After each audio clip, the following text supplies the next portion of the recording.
There we go. And we are live. Welcome. How do you know? I know because we are live. Oh, we are. We're live, sorry. yeah. We're live. Yeah, it doesn't tell you in OBS. It doesn't. It should. We should be live anyway. Let's say. We should be live. And welcome to a gaming conversation with friends. We are live, yeah. There we go. Pinky of Legends in chat already. Thanks for popping in. Just get to there. There we go. 6 people watching. Right, so welcome to a gaming conversation with friends. This week, Removal Sanity can't make it because unfortunately he's not feeling very well. So hope he gets better soon. I heard he was fighting with a python in the Amazon and he ended up getting a bit injured. Rumours. Looking for an ancient indie game that's been hidden. Who knows? Well, he's not got much of a voice left, so that's part of why. Oh right, I thought he was impersonating Tarzan, but without a loincloth. You're swinging on something. Welcome to VJ in chat, Pinky of Legend, Lewis, Vino Mouse, AK. The Jinner is in chat as well. What? Say his name again. Who? Lewis's name. Vino Mouse, AK. I thought it was Venom Mask. It's Venomous Venomous AK. No. It can be how you want to say it. Venomous AK. Go on, Lewis. How do we pronounce it? People do call him Vino Mouse as well, AK. I can't remember. I've been listening to a few. He has a picture of Venom. So Venomous AK. LOD podcast. He's on LOD Perspective, and they give it a mixture of how they say it sometimes. But I think it's Venomous AK. It is. Welcome to Shizno Elite as well. And oh, Jinner's there. Jinner is there, and also hang on a minute. I think this is somebody new in the chat. Oh, I cannot read that name. Oh. Orlinus, Auralinus, Auralinus. Well, welcome to Auralinus. Yeah, there we go. Lewis has put it right. Venomous AK. Right, awesome. They sometimes call him Vino Mouse on Vino. I've never heard his name said like that. You don't listen to LOD Perspective, but yeah, it is really Venomous AK. It is, but yeah, welcome to It's as bad as when I was learning to say Masuko's name. That was the train wreck when I was learning how to say his name. It took a long time, didn't it, Masuko? It did. Oof. And now everything is fine. Now you are other people's names. Yeah. Yes. Oh, I'm just seeing the video. I know you're going to do all the introductions, but I'm just seeing the video now. Yeah. And just look how Matt Booty's sat. He's just protecting himself for the moment till he gets a bit excited a bit later on, and he proper stretches that leg out. Welcome. Hashtag Booty Bulge. Welcome to Luke Steele, and welcome to Esky Boy. Thanks for all popping in. And this week we've got VJ with us. How are you doing? Good, thank you. Thanks for having me on the show. And it's really nice to have Masuko and BMG here as well.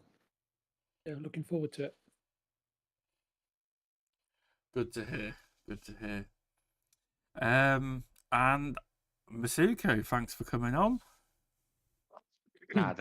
Thank you again for the invite and tea and biscuits and all the, I didn't have much requirements, but tea and biscuits, and I'm here.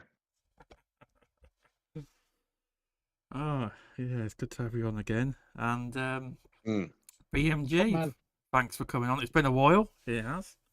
It has. When I'd seen Removable had succumbed to his illness of fighting venomous snakes in the Amazon, and I thought I sent you a message, say, if you need someone to jump in, I don't mind. I'm at a loose end this evening.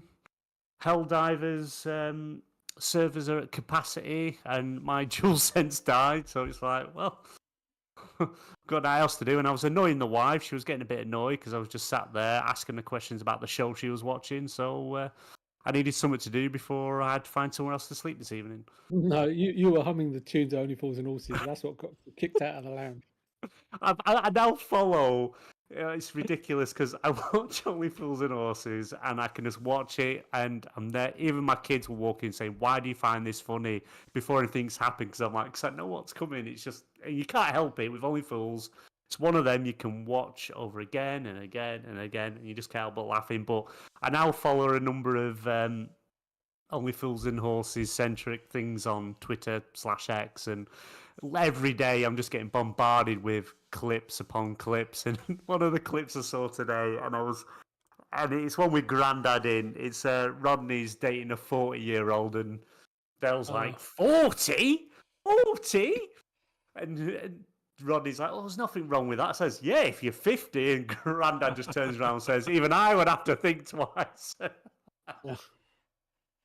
Oh, so yeah. I can't help it. Good old proper comedies, real comedies. None of this woke rubbish you get these days. No, you can't Proper make that stuff now, can you? You can't. No, you cannot. It must be hard to write TV shows nowadays. It must be hard. It must. But you can't beat Only Fools and Horses. Definitely, that's a fact. That is.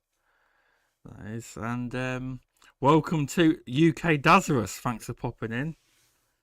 And we'll talk a little bit about the Xbox business update. But go on, BMG. Say what you want to say. Go on. You're dying to say it. I've literally, I'm seeing it popping all up in chat already. Hashtag booty bulge. And yes, we had a show last Thursday. We did a show on the XBL Network, XBL Live, where Redders died live on stream, which was quite cool. And we was asked, what did you best think about the show? And the first thing I pointed out, because I could see it a mile off, I clearly wasn't the only one that's seen it. Luke Steele's seen it as well. In fact, he's the one that started hashtag booty bulge. Matt Booty sat there. You'll notice everyone sat comfortably except for him. He's got his legs stretched out because his third leg starts creeping to the side there. Hashtag booty bulge, and it was probably the highlight of the show because he was so excited. He definitely does not look comfortable there. Sarah Bond and Phil look quite comfortable, whereas he does not look comfortable. And you are right. He should have wore some, baggy pants, baggy trousers. Well, they call them pants in America, don't they? They do. Yeah, but that was the highlight of the show, seeing the booty bulge, and it got me pumped for the show, seeing how excited he was. God almighty. That's why I didn't say it. I'll let BMG say it. But you can't unsee it. Once you see it, you can't unsee it. Almighty. He's a gifted man, let's just say that.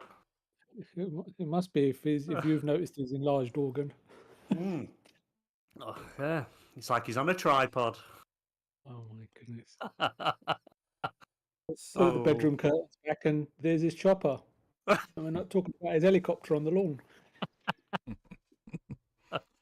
Look, so let's move on, because you're going to get me started. I'm really trying to restrain myself here. Let Masuko say something. Come on, Masuko, you're the sensitive. What do you reckon to the Xbox? The Xbox business update then? Business bulging update. God, they're really derailing the show. It would be worse if Removable was here. He would go completely off the rails even more. But no, what did you think to the Xbox business update podcast?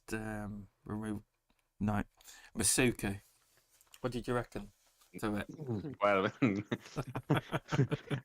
I wasn't that bored that I would have noticed what Booty was trying. Well, I didn't notice it until I listened to the XBN after show. Well, what the hell are they on about? You just said I, and I want all three of you. You can't unsee it. No.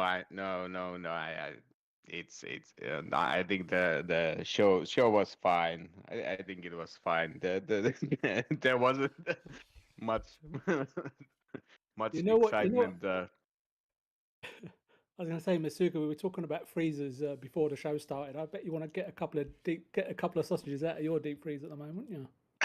Fuck's sake. Yeah. Welcome Let's just to call it- Gaming let's call it Conversation Big with Lad. Friends, the R-rated version. They all are rated in case we swear. I'll just mark them as out 18 anyway. I do. But this Well, one, that's this one, smart. That's smart. this one definitely is. Yep. So what did you? But yeah. What did you think to it? Yeah, honestly, it was fine. Was it worth the fine. I hype? think they Was it were- worth the wait? Like they were very very professional doing the announcements and stuff. So I cannot blame them for anything. It was just, the people got too riled up before the show, so that was the backdrop. But the real show, there wasn't much, surprise for for anybody. At least that's how I felt about it. I don't know how about you guys, how you felt about it. Were you pleased to hear about Diablo 4 arriving in Game Pass? Yeah, it- yeah, I was. Yeah, I was, and at least they were hinting that the rest of the stuff from Activision would be coming also. So new stuff to try out. So yeah, positive news for me. Excellent. It's good to hear. So you've got no. You're not sobbing over your pillow that 4 games are going to go to multi-platform. Then no. No, I didn't think you no, would be. no. I Like, think Masuka's a little yeah. bit more sensible than that. I know it was. Yeah. It was a joke. No one on this Yeah, podcast yeah, is yeah. like that usually. Yeah, I am actually. I'm actually happy, like let's say, like the kind of like if Xbox continues to make the kind of smaller games like Hi-Fi Rush and Pentiment, this kind of more risky games, Yeah. that they spread the risk on different platforms, that they get more money back, and hopefully they will keep on making more of these risky games. So I'm totally okay with this business idea that they have. Well, it's the kind of game that fits with. I mean, the Hi-Fi Rush especially. It's the kind of game that fits with the Switch, because the Switch, obviously, everyone knows that the Ori IP, although Xbox, I don't think they officially own the IP. I think they own the publishing rights. Ori and the Blind Forest and Ori and Will and the Wisps. The developers asked Microsoft a long time ago if they could put it onto the Switch because it's a good fit, and they said yeah. So it technically isn't the first time a Microsoft publishing game has gone over to another platform. It's a That's good true. thing. It's a good thing. I'll be honest. I don't believe. I've still got to play Hi-Fi Rush. I can't comment. It's Scott in chat. Welcome, and Paul AFC. But I know Scott liked it. Games like that are good passion projects, but I don't believe it really would have made Xbox any money. Do you know what I mean? So, putting it out on PlayStation and putting it out on Nintendo Switch will give them great revenue, because them little games are the kind of games that might do well, give it extra bits of revenue. But obviously, the awards it got, it's always good to get a well-reviewed game. It is. It's still on my list. It is still. It's actually on the console, just not played it. But yeah, no. At least you're happy about it, Masuka. It's good news. It is. Yeah, it is. I think it's good news for pretty much any normal gamer. I think only the people that are too much involved in the Unhealthy attachment. console. Yeah, the Unhealthy attachment. unhealthy. Yeah. Well, that's good to hear. What's your thoughts on it, BMG? For the people that haven't heard your thoughts, just for this show, because you've already. You've had more time Yeah. to think about it more and more since then. You have. Yeah, Feel free- yes. Feel free to sing your answer. Yeah. I love seeing Matt Booty's boat. He was excited to be on the show.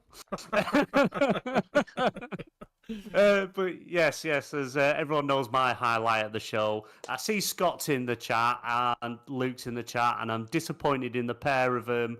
There wasn't Booty Bulls talk on their show, which they had on Saturday evening, Untitled Gaming Podcast, which everyone should go and listen to as well, because they are awesome dudes. They are. And it's an awesome show. It was a good show, but I don't remember that being mentioned. But you can go and see if it's there. They didn't mention it. Scott pointed out there was no talk of it, and I'm very disappointed. But hey ho, well maybe if he ever lets me come on, I'll bring it up. But no, it was overall it was exactly what I expected. You know, it was hilarious. Let's just start at the start. It was hilarious.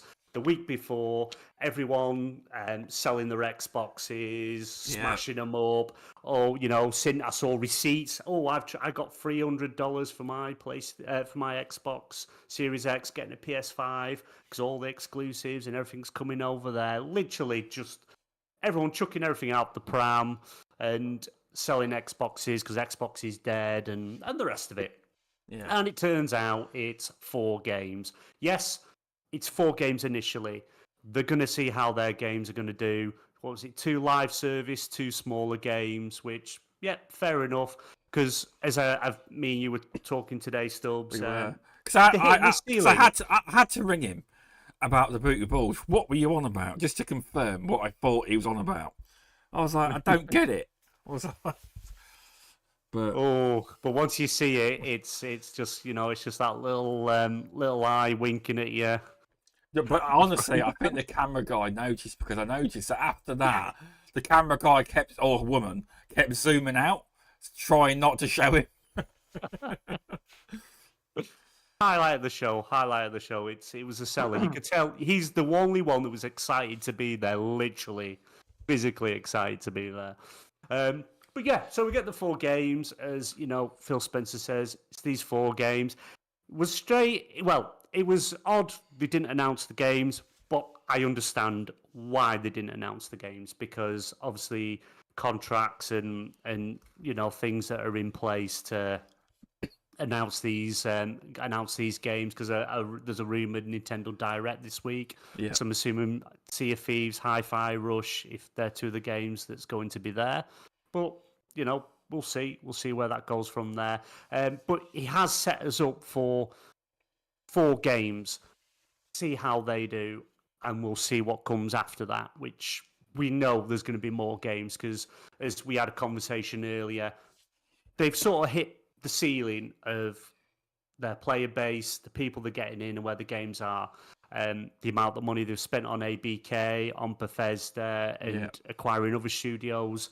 You know, they need to see more of a return, more of growth. It is about growth and growing. And he made a good point, did Phil Spencer. We rather shove loads of microtransactions in all the games, or we start looking for new players, and we're already PC day and date. So where else do we go? Nintendo Switch, PlayStation. You've got to increase. No. Actually, yeah. I didn't mean to imply anything, because it is a business term. Sorry, but yeah, you can take it any way you like, PMG. And you know exactly how I took that. Yeah, not physically.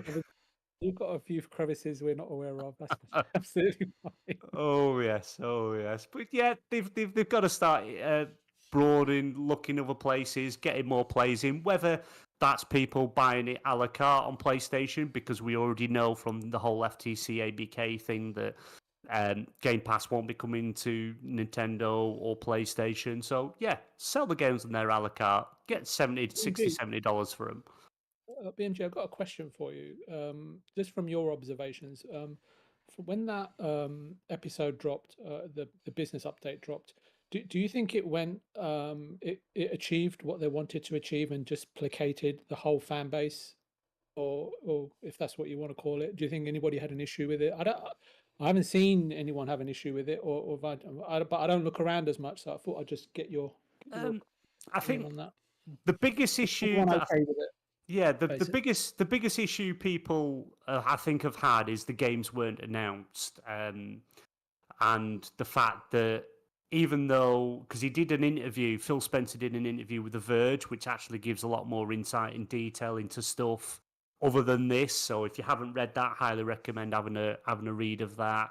But essentially, when like Tina Amini, who's hosting the show, she came from IGN. She's really good at what she does. Yeah, the questions were obviously they told her what she was going to be asking, but when they were mentioning Starfield, because Starfield was a big one, Starfield coming to PlayStation, and he said it's not one of the 4 games. Indiana Jones not one of the 4 games. But in the Verge interview, he says you can't rule that out in the future. So yeah, they're not coming to PlayStation now in these 4 games, but it could possibly happen in the future depending how the 4 games do. But it did raise a few questions, as in what are the games, because they weren't announced.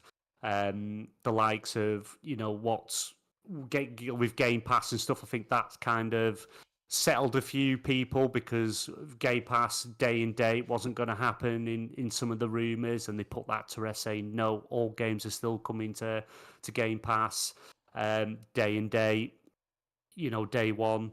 And also, all these did say all ABK games are coming to Game Pass as well. So that kind of, because there was the rumors of people saying, "Oh, Call of Duty won't be included in Game Pass because it's Call of Duty," but that sort of puts that to rest as well, because they said all ABK games, and Call of Duty is part of ABK.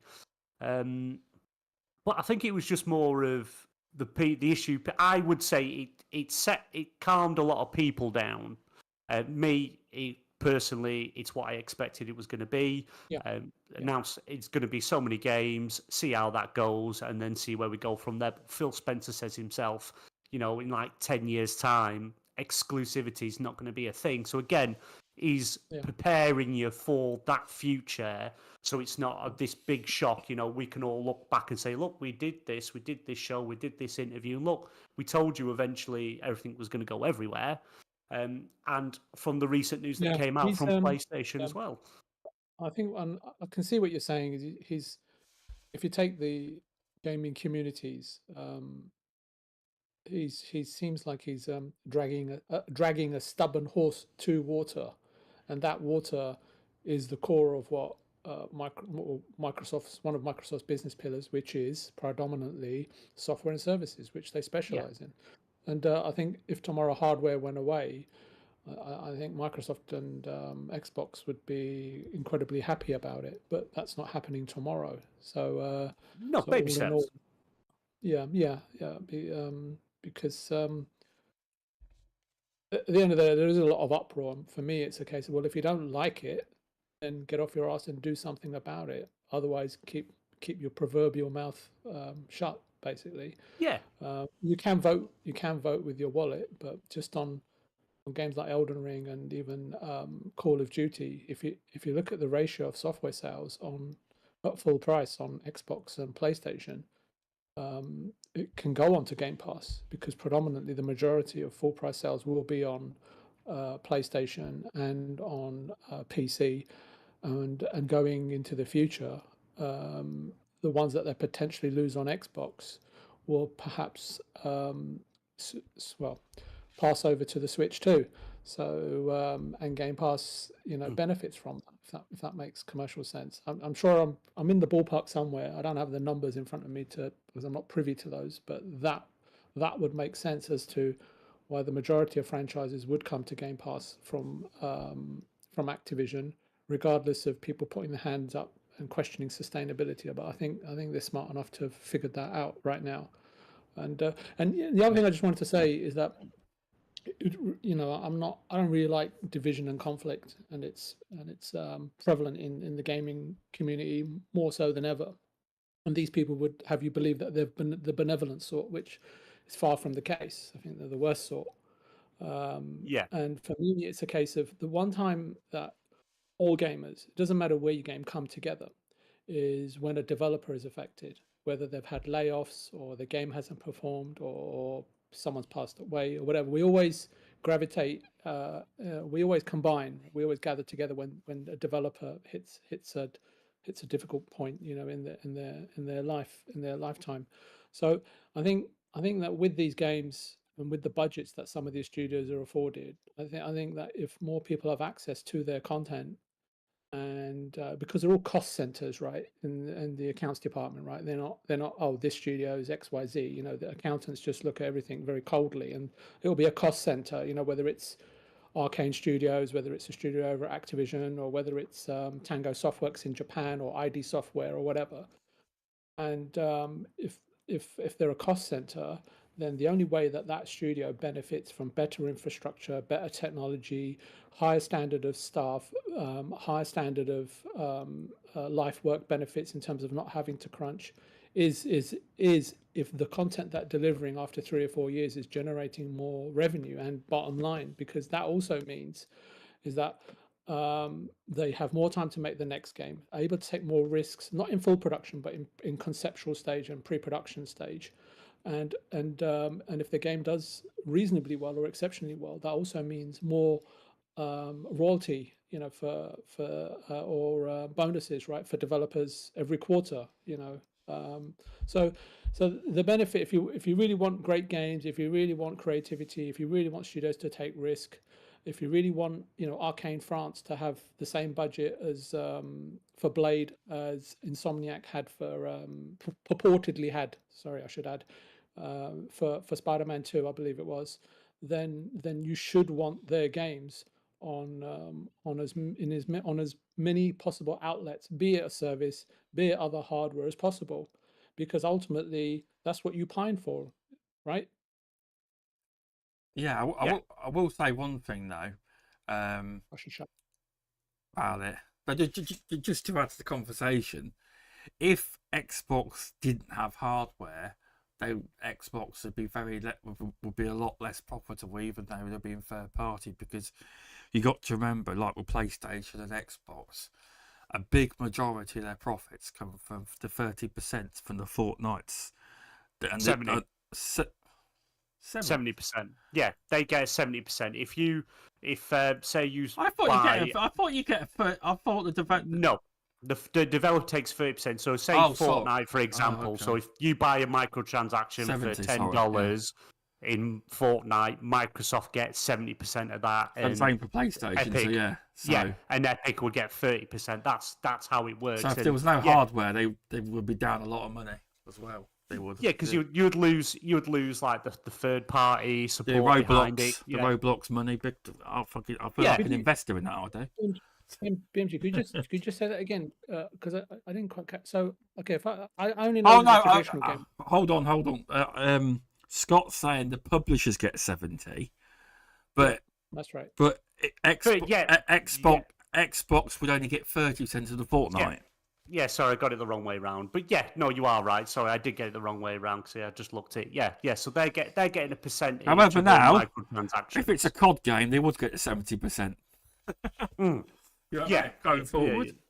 Yeah. So it's you know, they're getting a cut of all these microtransactions from all these different games. Why but profit? You're going to lose. Yeah, and if you lose that third party support because you're no longer doing hardware, or you're losing you know, third party support and stuff, because like I know, because a lot of people are saying, oh, they've had to come out now and say this because obviously all the kickoff on Twitter, X, whatever you want to call it. But we've also got to remember it's a very small space that actually it's a vocal minority, isn't it? Because the bigger gaming community, people that are just buying stuff, you know, they probably don't even know half the stuff that's even going on anyway. But you've got all these third-party publishers, developers, and things like that, you know, are hearing these rumors and things like that and want answers to this and what's going on. So it's not just to appease gamers and consumers; it's also all your you know, your third-party developers as well and publishers, so they sort of know what's going on. But yeah, I think a big issue with the business update was when they said, you know, we're going to be talking about new hardware this fall, which is good, which is probably going to be a mid-gen refresh, you would think, because you wouldn't really talk about next gen now when you're struggling with what you're selling at the moment because people aren't going to buy it because they're going to wait. So you're assuming it's going to be a mid-gen refresh, but when you turn around and say it's going to be, leaps and bounds above anything we've seen, that's setting yourself up for failure because everyone's got different expectations. But she's very good at that. If you really observe her, she's quite capricious in nature, mercenary whenever required to protect her fearful self. That's my take on her, and I really didn't quite understand why she or Matt were actually needed on that business update. Phill would have been. He's super smart, but trust has always been his Achilles heel, and it just needed him really to come out and say what he wanted to do. And I would even argue that they own Microsoft. However you want to look at it, they own quite a big chunk of video gaming real estate, right? With the IPs they've now acquired, they now own through acquiring ZeniMax and Activision. And if he came out tomorrow and said, look, all our games are going to be on our console day one, they're going to go into Game Pass as well. Video games now within 6 to 9 months, within 3 to 9 months, earn about 80% of their lifetime revenues, and really we need to earn a lot more to keep our studio sustainable. The days of SNES versus Mega Drive are long gone. Yeah, and people may have, but I think if he came out really strong like that, and I mean, to be honest with you, if he had like bloody Bobby Kotick next to him, and if he really wanted to have someone with him, and if they hadn't fired him, as I think there were still legs in having Bobby with him, would have probably learnt a thing or two. And then what was that other guy who left ZeniMax, the Pete Hines next to him? I think just their presence alone in that business update shows you that Sarah and Matt are the wrong shaped pegs in the right holes right now, if that's the right way of saying it. And would have had, for the lack of a better word, I'll use one of Luke's gravitas to that business update. And I think Phill wants to, but he just can't seem to, and it's his own fault. He can't seem to rely on the talents or the vision of the people that are working alongside him. And I haven't said this, I'm not saying it now, I've been saying it for a long, long time, but it's just an observation, right? But yeah, I just think that in business, especially, I'm sure he's great friends with these guys, but in business, you've really got to, especially at the level that they're playing at the very, very, very high level, and they can't really have any sentiment. And the level of business acumen that's out there with a track record of delivery, as in Bobby, as in Pete Hines, etc. It just puts the other two that were next to him, regardless of the bulge, in the shade. They wanted to put Bobby out anyway because of all the sexual harassment. I know. Scandals. So I'm not really, and I don't really care because no one really. You just have to look at politics, right? What I'm saying to you is that we aren't speaking to questionable moral rectitude here. We're talking about business and business acumen and a track record of delivery. Because fundamentally, if he sat there and said, we're going to do this, and this," you can bet your nuts on it, with no pun intended, that he'd deliver.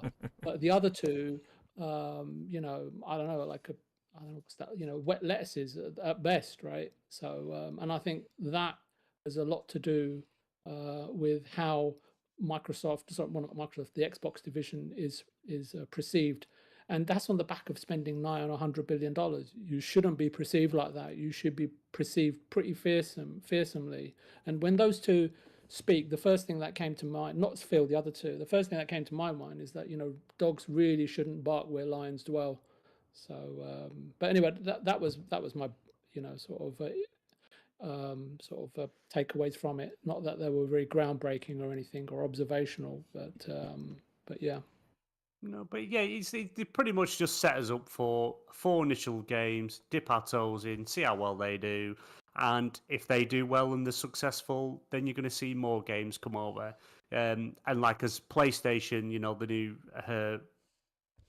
Hokey Tokey, whatever his name is, the new chairman that's taken over, he's pretty much said that, the studios don't know how to manage themselves to make profit.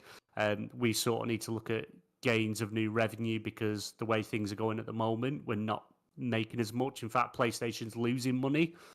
The growth is getting smaller and smaller, and with the projections knocked off on the PS5 sales as well. Is it 10 billion written off on their end of year profits and stuff like that, or financials, however they word it, because they've had to cut back on that 10 billion sales. USD or 10 billion in Japan money. Yeah, but they're doing the same. They're dipping the toes. Like Helldivers 2, new game come out. It's a second party game because it's second party game because it's published by Sony. Yeah, it's Arrowhead Studios is a third party publisher, but they've got a pretty much full on partnership with PlayStation anyway, and they did PC day and date, and they must be looking at their numbers and thinking, oh my god, it's absolutely insane the numbers it's been doing on Steam, more than PlayStation, a lot more than PlayStation,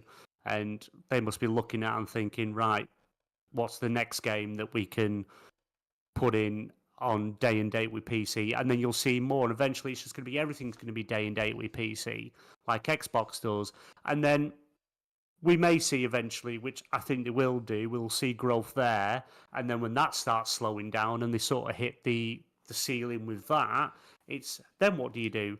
You start putting games on rival platforms, other platforms to see how they do. I think it's coming. Luke's just interjected because I knew he would. He said 10 billion is from stock. It's not actually Sony's. It's not the money from Sony. Value. It's just the value of the shares aggregated. Right. Yeah. I knew it was something, but I didn't know.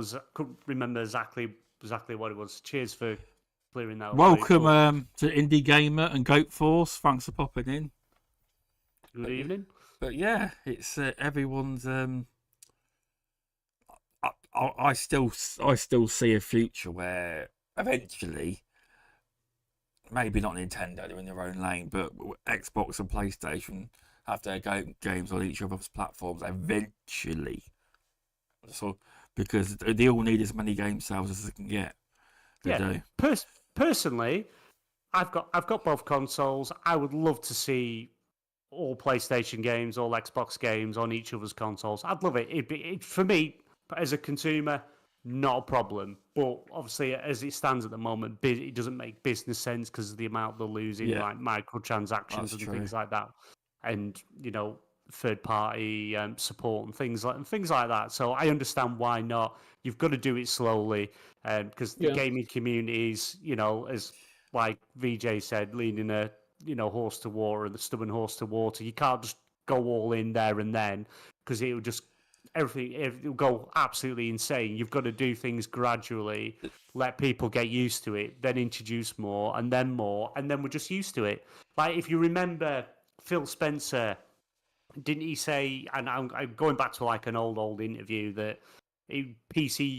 Xbox games to PC wasn't day and date, and then it was one or two, and now it's everything is day and date, and now you've got you buy one license and you've got it across it all now. So it's it's the same thing. It's going to be the exact same sort of pace, just bit by bit, see how it does. If it doesn't do well and they're not getting support, people aren't buying it, then they might chuck in a big title to see if that entices anyone. And if that doesn't work, then God knows where Xbox goes from there. But Microsoft, like Google, they're not afraid to just shut something down no matter how much money they put into it. Look how much money they put into the Windows Phone with Nokia and how much that deal cost. Yeah. They just shut that down and did away with that. There is one game, though, from the Sony perspective, I think that it would be worth putting on Xbox.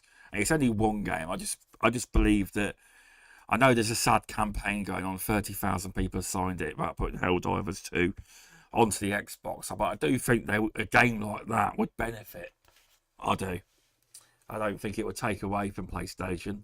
This game would do amazing on Xbox. But that's an exception. That is. Yeah. But again, it's just seeing what happens, and I've seen Indie Gamer, he's put in, Sony will focus on the PC market as that makes more sense for them than Xbox does. Yeah, because Xbox have already done everything to PC, to Steam, and what have you, and then you've got Game Pass on the PC app and things like that. So they've already done that. Yeah. They need to now look at, right, we've hit where we're hitting with that with the games we've got. Now we need to look where else we can get growth, because it's all about growth. As he said, we need to grow. It's a business. We have to grow. And if we're not growing with what we got, we have to look elsewhere to increase that growth. And I said on the XBL Live Party podcast a couple of weeks ago, we had a bit of a debate about it, about exclusives, and Redders, for example. That was exclusives. Yeah.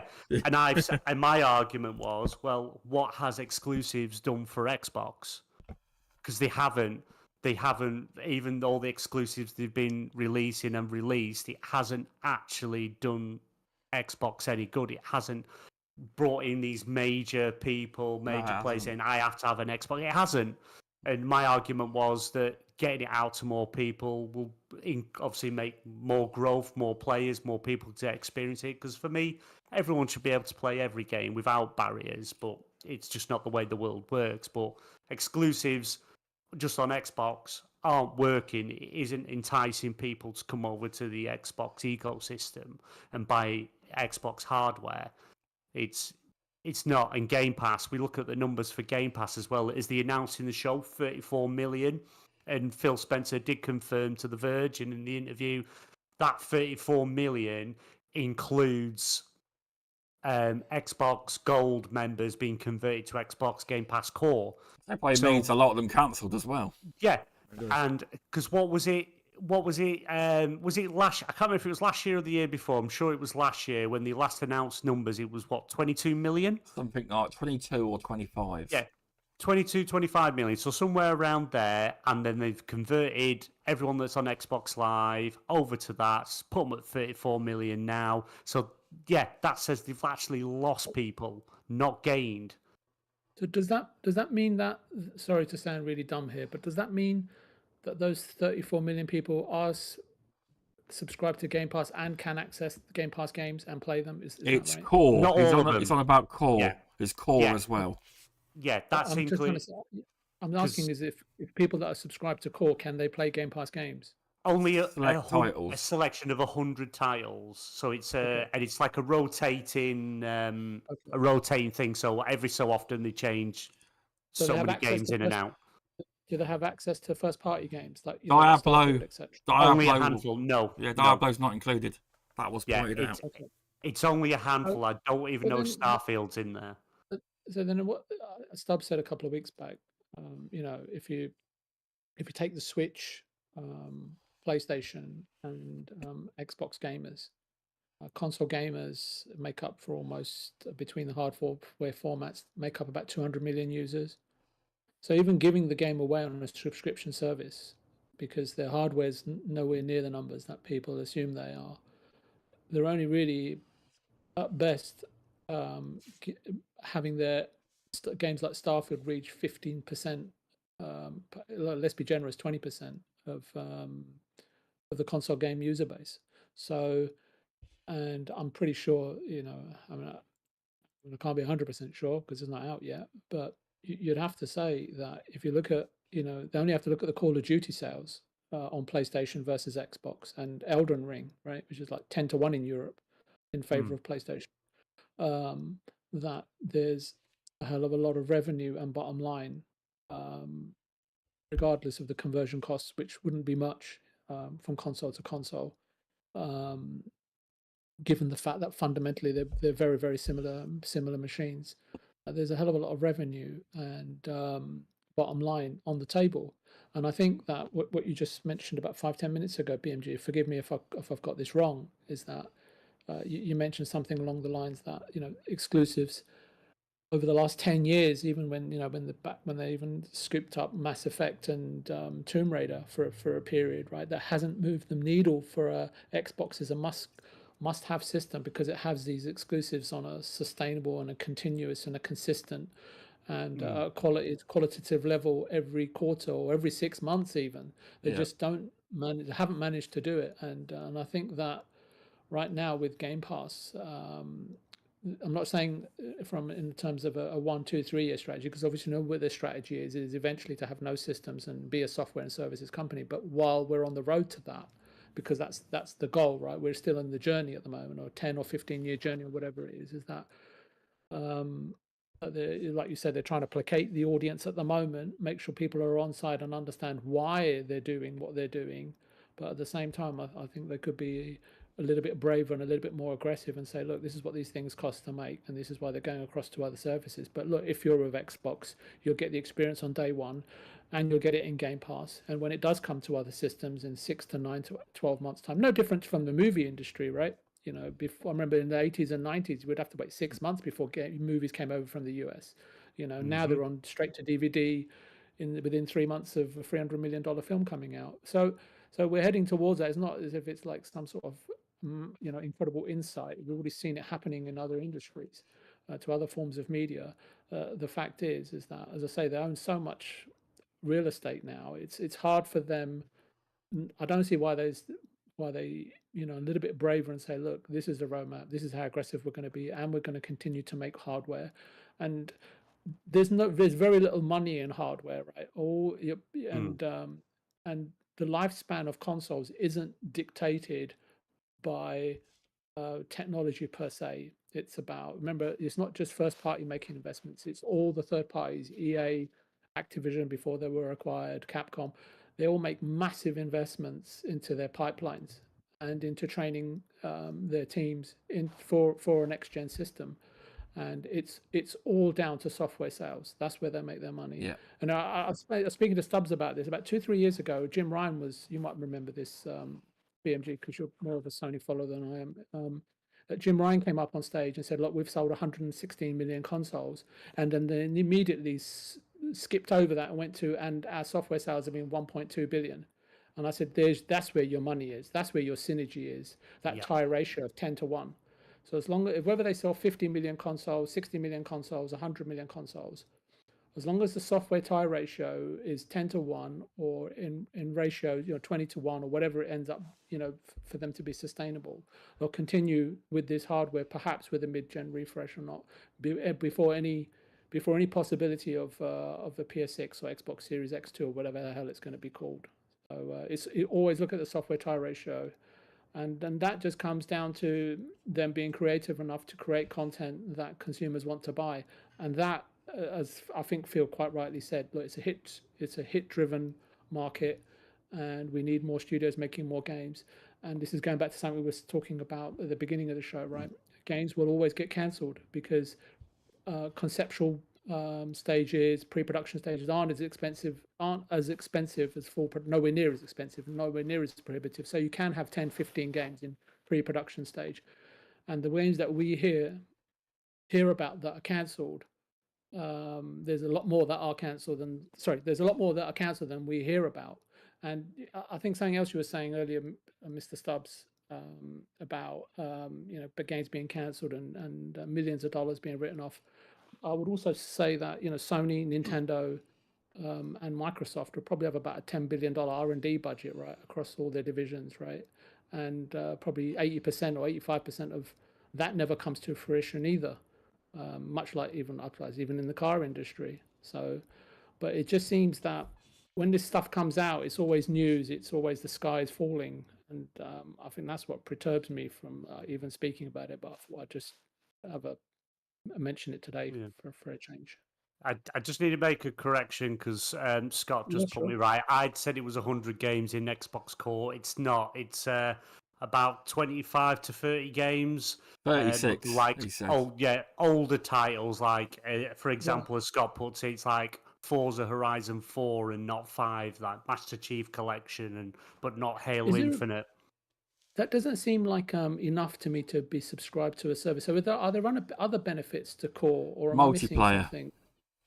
Multiplayer. Yeah, you're just getting them select games and multiplayer. That's it. So it's just it's party chat's free now. Yeah, to everyone. It's to get rid of games with gold and just put you on Xbox Game Pass core. So it's like if you went, say, like Helldivers was on Xbox, you could go and buy Helldivers, and you would need at least Xbox Core to be able to play it Yes. online with your friends. Okay, Yes, okay. So yeah. it's a ways and means of making sure that you can play multiplayer and speak to your friends. Basically, that's Yes. what you're paying. Okay. Yeah. But if Yeah, you were to pretty play a much. free-to-play game and all you play is free-to-play games, you don't need to pay at all. You don't. Yeah, Now, like, I wanted to yeah. say where's Waldo, but I want to say where's Masuko. That's Yes, it. I'm gonna. Masuko. Yeah, come on, Masuko. I've talked too much. All right, And I all always right. talk too much. Well, Let's talk about your experience with Infinite Wealth. yeah, I'm much better talk about that one than the the economic situation of the gaming industry. So, yeah, in Infinite Wealth, it continues the same way like the previous game, like a dragon. No And, spoilers, please. Yeah, no spoilers. But I have to say, like, if you guys have been watching the trailers for that game, I think they reveal quite a lot of information about the game. I'm the kind of surprised. So I wouldn't recommend too much of people delving into the marketing material of the game. If you want to be, like more surprised about the game. Because I've changed because I'm really into Like a Dragon at the minute, Ichiban, the first one, and Yeah. Because do you remember me saying on the podcast or speaking to you before about me saying I Yeah. really don't like this RPG combat system? Well, I really Yes. like it now. I really like it. It's really good. Yeah. I do. Yeah. I've got into like, it now. Understand it. I do. Yeah. Yeah. It takes a little bit to get running, and with this second installment, they have refined it, and they have made this more environmental damage situations, and also they made this general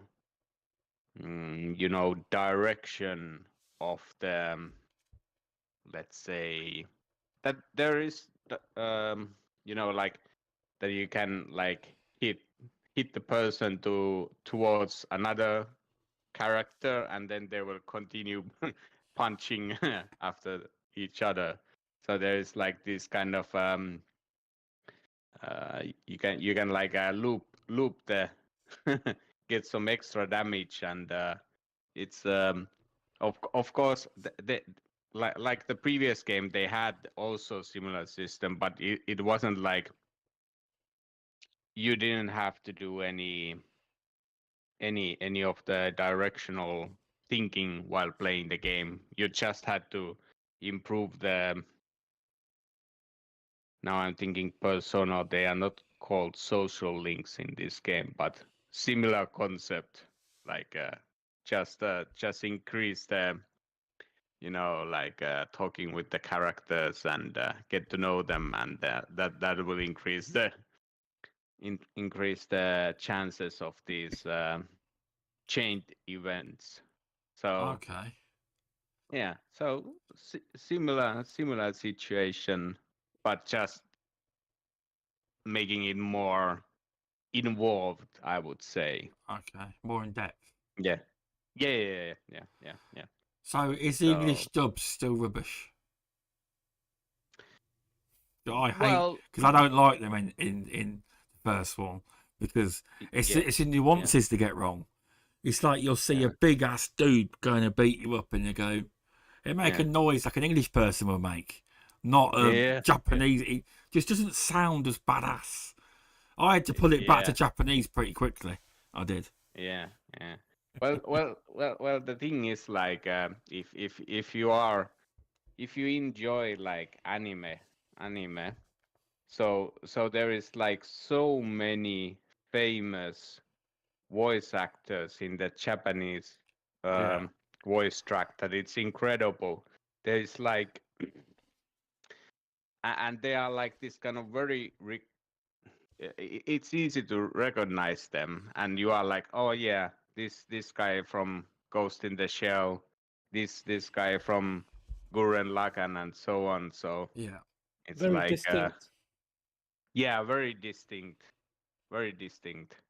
and they are all this kind of uh, like, let's say the prime days in the anime industry was like maybe 2000s or even earlier, and now they are more older gentlemen or older ladies, so they feed up with this kind of yakuza characters, so they are suitable for the age, I would say. There isn't this kind of over intonation that can be happening with anime, but they are more like speaking like normal people. Yeah. Mm. But it's- But like stops like what made you like the first game a lot, so maybe I can give you some some information why you should be waiting to play this game. well, obviously, as you know, Yakuza, the the storylines are always great in Yakuza. They're always quite they're quite deep storylines, and there's like elements you don't often see coming. A lot of people might moan that at certain points you do a lot of watching cinematics for a Just while. People moan should about we- yeah. Mr. Stubbs, should we remind everybody who begged you to play the series? Was it you? Was it removable? Well, it was me, of It course. was It was you, me. yeah. No, it wasn't. It was Masuko. No, it wasn't. It was you. But I'll be honest. I mean, if anything's come out of Game Pass, I mean, that is the greatest gift I've ever had with getting Game Pass. Because without Game Pass, I don't think I would have ever tried Yakuza. It was Yakuza 0, and without it, it is the opportunity to try games you've never tried before, and that's where I found I like Japanese style games like that. But obviously, because I'm used to the brawler style, so Yakuza 0, then all of them through up to because Like a Dragon's got a different antagonist. It's a different story because it's not Kiryu, and they changed it to an RPG style, and I was like, oh no, they're ruining the fucking game, right? And obviously, that's what I thought until I started playing Like a Dragon. I did think this to start with for quite a while until I actually got it and got it in the end and know what I'm doing. But I do get why they've gone to the RPG style. It's probably, from a development standpoint, it's probably easier for them to do it. I do enjoy that style, but a lot of people, I say I like Gears of War, but these days, I'll be honest, I much rather play the Yakuza game. And recently, I've been playing an awesome game called Outros, indie game on the PC. I'm doing quite well on that, so it must be quite an easy Metroidvania because I suck at games like that. But I'm trying my hardest. But anyway, with the Yakuza, a lot of it's to do with the storylines, and don't get me wrong, some of the storylines can be weird. It's a different, but it's not weird to them. They have different cultural differences from like here to like in Japan. It's a very different world. It is. Some of the storylines that were in Yakuza 0 made me laugh. I couldn't believe them. The side missions, but. Yeah, the Ichiban one. I'm really enjoying it at the minute. It's it has a lot of twists, and I've just had a twist. I don't want to ruin it for you. A twist I didn't see coming about what the number. There's a big twist to do with money. Yeah. I didn't see any of that coming. It's like that was like, what the? And I love that when you don't see it coming. Was it the fact that you popped into one of the Popo shops and No, I don't want to ruin it in case anyone says. But I mean, no, it's okay. No, it's not a spoiler. But I was just going to say, was it the one where you popped into Pink Street and behind the Popo Center, which is like a 7-Eleven, there was a moss charger serving you behind the counter? No, it wasn't that. That's actually okay. that's You're not far actually enough in the game then. obviously not. No, But I try and learn some of the names in Yakuza. I struggle with it. Like some of the factions, I quite often, if I want to know how to say it, I'll ask VJ, how do you say it? Because there's a lot of names I don't understand how to say, but in general, I do enjoy it. And if there's any benefit to Game Pass, it's been that. I mean, if that game was pulled out of Game Pass now and I hadn't completed, I'd have to buy it. I would, but Masuko, Yeah. you've played the first one, the one that Lord Stubbs is playing. You've played that one, right? Yes, I have played that one, and yeah, I just really wanted to- enjoyed that. I just you can talk about that, but I just wanted to know if the second one, how you feel that the second one is improved on the first one. Well, I would say that the like definitely the combat is more involved, and I would say that there is so much similarity with the previous game, but I would say that there's one problem, the kind of like, because they bring like the previous characters, like they are showing in the trailers, like old characters coming also to this game, and also always new characters. So I would say that the story, like it's the kind of like people are always joking that it takes like 10 20 hours for RPG to get good, and with this latest one, it really takes long time for the story to start rolling. So it's like they have so much stuff that they want to bring, and have the you know bring the new mechanism, and all the new mini games, and all the stuff, because now they have the Pokemon aspect in this game, have they? or the Really? yeah, Oh. the Suchimon. Oh, okay. So they have that They've put like a aspect here. Sims game in there, haven't they? Like in Hawaii, you go and chill out and have fun in the game as well. Is that like a Sims Yeah. game? Ish. It's different, Yeah, isn't it? it yeah, I think people have described it like Animal Crossing. So there is this kind of separate holiday island that is very much like Animal Crossing, but in Yakuza universe.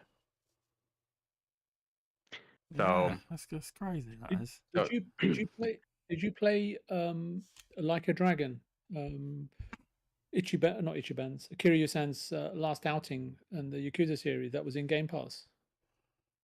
yeah, I was I didn't finish yet the Gaiden one. I didn't finish that one. So that it's also linked to this game. So I'm not sure. I because I played the beginning, so I have the kind of idea how it's linked, and at the same time I'm like a little bit confused now when I'm playing the Infinite Wealth now. So because but maybe I should finish another game also, so I would know how they are linking Yeah. in totality. But yeah, I would say that like it feels like a pretty big game, like the area where you are playing, and because it's a different kind of environment than like last one was in what's that harbor city in Yokohama? yes, Yokohama. Yeah, Yokohama. I learned So, that. Yokohama. yeah. So now there's much more nature, and it's totally different feeling, like strolling around there, and GTA 6 without cars. yeah, you get this kind of Segway thing that you can go fast from place to place. Biggest And, problem I had with Ichiban at the start was he doesn't look like a bloody Yakuza. Lucas yeah, Fields yeah. got a question for you, Masuko, in chat. Yeah. He wants to know: is there a booty bulge mini game? You know, Yeah, I wouldn't I think there put it is. past them. I wouldn't put past them. Actually, you've got a good point there with Japanese games. Yeah. Yep. Masuko, Yep. but Yep. is it Masuko? I think to answer Luke's question, if you play the demo, there's a scene where you're to become a budding photographer. You've got to sit on this tram that goes around town, and what you've got to use the camera. And you must have played this by now, Masuko. You've got all these guys, weird guys in underwear, pop out, and you've got to Yeah. snap them, and they've got Yes. massive bulges. Yes. So I think Yes. the answer to Luke's question is a resounding yes. Yes. I like the sound of this game. It's true, right? We're You know, starting to like- sell BMG on it. Yeah. And you know the I like and that's why it will like be in Game all Pass. It will. I'm telling you, it will be in the Game Pass. Because of Matt eventually. Booty, he'll be championing it. Be off to Sarah's office and saying, "Get this in Game Pass."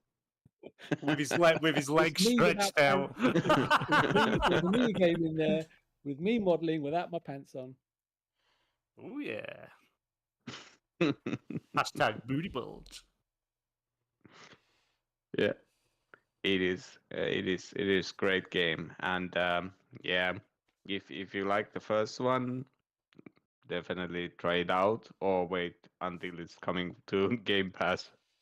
I think it will have been. definitely will I arrive. think it will. What will happen? They probably remove number one and number two will replace it eventually. Yeah. It was what was it like roughly a year that it came to Game Pass last time?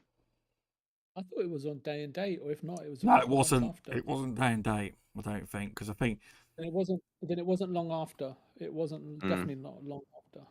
it took me a long time Yeah, to get to it because I needed a break and I started playing that. But with like these Yakuza games, I mean, we're talking in relation to Xbox about making different revenue streams. The biggest example I can see is why, because I'll be honest, Yakuza and Persona and games like that becoming a global brand and having bigger audiences, it's been through them putting Sega and Microsoft having a partnership and putting all the games on Xbox. It's helped. So from that perspective, you can see it helps gaming revenues and so on. So although Sega's not a massive publisher, I'd say that in the past couple of years they're a very strong publisher. I mean, they made a trailer of all the Sega games that were like released last year, and it's quite a few. There is, you know, they're not all obviously big, you know, like Yakuza, but there's been a lot of Yakuza. One thing I would say is, you know, this term they use in development, pipeline. They seem to have the pipeline of Yakuza down to a treat because it doesn't take them long to get these games out anymore. It doesn't, or it doesn't seem to, anyway. It doesn't. Because there's been a lot of Yakuza games in the past few years, new ones. There has. Yeah, there has been. Yeah. Yeah, I think they've got a really solid pipeline, and they've tweaked it here and there. And I think the Yakuza series, the Like a Dragon series, and you've got the Judgment series, which I don't know. Now looking back, having played the majority of the games, bar Infinite Wealth, I think for me the Judgment series sits at the top. But that's just me, right? I'm sure everyone's got a different opinion, which is totally cool. But yeah, they've got a pipeline, and it's really interesting that they've managed to get 3 different series of games out there. It's right though. What indie is because they're built on the same bones. Yeah, that's why it is. Yeah. But that's what I meant, like pipeline. Yeah. So. Yeah. Because you mentioned that to me about The Last of Us. That's the biggest challenge that Naughty Dog need to address is the pipeline. And that's what was mentioned in the end of the documentary, weren't it, by Neil Yeah, Druckmann? it was only brief. Yeah, Yeah. I was only just pointing out. If you look at the two things that Neil Druckmann pointed out to that they had to deal with post launch. One was work-life balance and the welfare of the people, and partly it was partly. Well, I think I think both go hand in hand together to a degree. Is the second thing he said very quickly, swiftly, was within one word was pipeline, because that can cause massive delays if your pipeline's not robust. And that's what your pre-production process is supposed to be about, right? Testing your pipeline, knowing the components that are there that need to be refined and the ones that will inevitably arrive at some point during development. For whatever reason, that caused some of the challenges within the studio, not in terms of games, but I think a lot of that may have contributed to crunch, which may or may not have been unnecessary, and a recruitment of additional team members late on in the development process, where it's not a case that they just come in and start doing stuff, that they need 2 to 3 months to get familiar with the tool set that they're going to use. So it all, I think it's the right words, compounds into having an effect on the inevitable delay of a release. But I mean, they're not the only studio to suffer from it. Many studios do. But if that's what they've spent 6 months or 9 months or a year fixing post Last of Us Part 2, then that's a good thing. It is. They can do it because they're a first party studio. And you learn from your mistakes, right? It was a really ambitious game, a really good game, Last of Us Part 2. But he's right, the studio is nothing without the people that make that the studio is made up from. And one thing that I remember that about Infinite Wealth, that I saw an article that said that it got from Famitsu like 40 out of 40, so that's pretty rare occurrence. Yep. To get so good scores. Unless the Famitsu editor and the reviewers are all ex-Yakuza members. Yes, exactly. Oh, the Pound mates are back. Okay, cool. Yeah, they are. Yeah. So yeah, I haven't noticed like many things missing that were in the previous game, but a lot of things added, and yeah, I'm pretty sure that you will enjoy it, Viche, when you finally get time to play it. I've just you may not know, you probably don't know this, but BMG and Stubz do. But I don't know. It's really strange, like when you've played I just finished God of War and Ragnarok yesterday, and I woke up today, and it's like I got some sort of video gaming hangover. I don't know if any of you guys experience it. But like it was a fantastic experience, but I just need to recover. It's like getting off of coming back from holiday after a long flight, like a 12-hour flight. I just need like a day or two to recover. But not a bad holiday. It was a fantastic holiday, but like the journey and the whole thing just takes it out of you, right? You need a couple of days to recover. So I'm just trying to refrain from playing anything. I'm dabbling a bit with Persona 3 Reload, which is slowly but surely growing. But that's I remember when. Yeah, sorry, go ahead. Yeah, so about Persona, like finished Persona 5 Royal, so yeah, that was a big gaming depression after that. Yeah, that's what Luke Steele's just said. Yeah, it's a post-game depression. Have you? I don't know about depression. VJ, have you jumped into the post-launch stuff for God of War? Or Valhalla? Yeah. No, I haven't, and I probably won't. I spoke to a friend about it, and I watched a bit of it yesterday because, like, I thought, okay, let me just see what Valhalla's about. Because after like finishing off all the Berserkers and doing the Valkyrie Queen Gnar, I forgot how to pronounce it.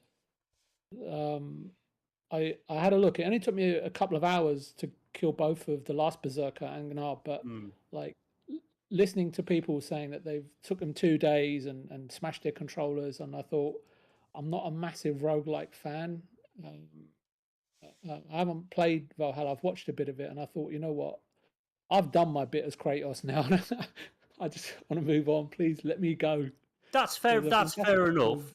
But Yeah. definitely watch the if you're not going to play it, definitely watch the story side of it. Just YouTube the story side of okay. it, because it does give you like some after story stuff. You discover who's actually still alive and where he's been.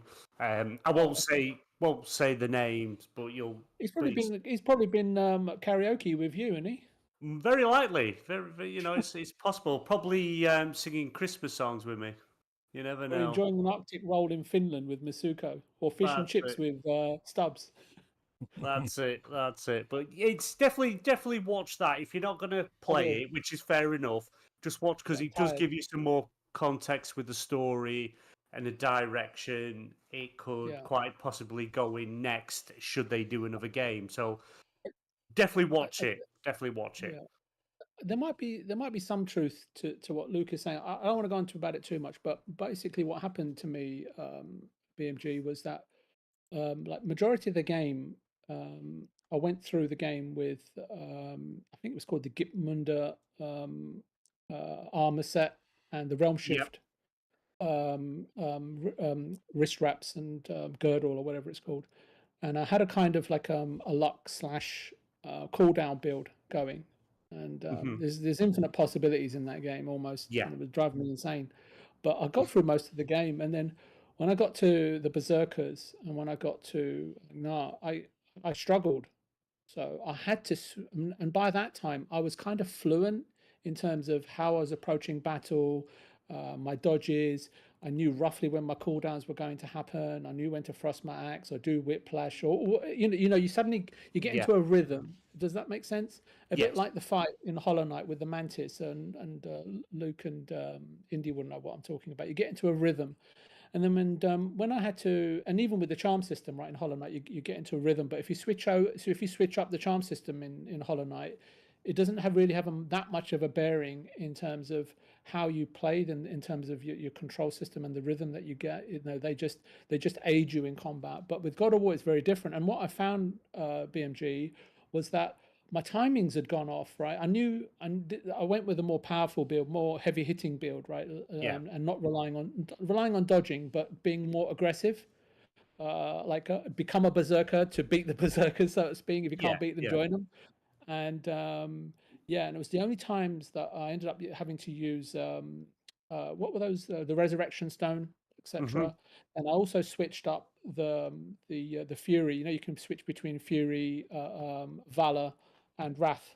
So I had to switch that up as well, and it kind of just my timing went off. So I struggled right towards the end of beating the optional bosses, but I got through it, and I think that might have been what took it out of me, because I couldn't finish the last, I don't know, 3 or 4% with the build I'd clung to, right, for 96% of the game. So maybe that had a bearing. I don't know. It's not it's not a slur on the game or anything like that. That's just me, right? The time it takes for me to adapt as a gamer. But overall, I think that was the one thing right at the end that I had to do. But the game gives you those optionality, right, to switch up your builds and approach the game how you want to do it, and so on and so forth. But overall, it was a fantastic experience, and I'd actually bought it at launch, and I've only just and I played it like for 4 or 5 hours, and then something else came along, as you well know, and then I had a gap now between finishing. I can't remember what I finished, and then between this and Final Fantasy Rebirth. And then I thought, you know what, you've got a few weeks, so give it a go. So I did. It's a hell of a story. It's I'm torn between what I prefer from. I think I still prefer the first God of War story to this one. I found it was more impactful, more relatable from life experiences and things like that. But I thoroughly enjoyed Ragnarok. How did you find the new thing that you get the new weapon? I thought it was fantastic. I used it a lot. How good is it? Because that's when we were talking when we were chatting, not so long ago. It's a very erect in comparison to the to the other two. Yeah. Sorry, I Yeah. couldn't help me. Oh yeah, but yeah, it did definitely adds a different bit of play style in there as well, which is because I say I didn't want to spoil it for you, and I won't spoil it for anyone else at that point you get, but it's just adds that new dynamic, a bit of a change up as well, which I found I was using But it more it's not it's not than just anything about else. yeah, it's not just about being a weapon, because if you take all three weapons, they help you solve. Not only do they lend to the story, etc., but they also help you navigate the environment. They also help you solve puzzles within the environment, and because obviously some of the locations are optional, right? You don't have to go Yeah. back and collect certain loot and armors, etc.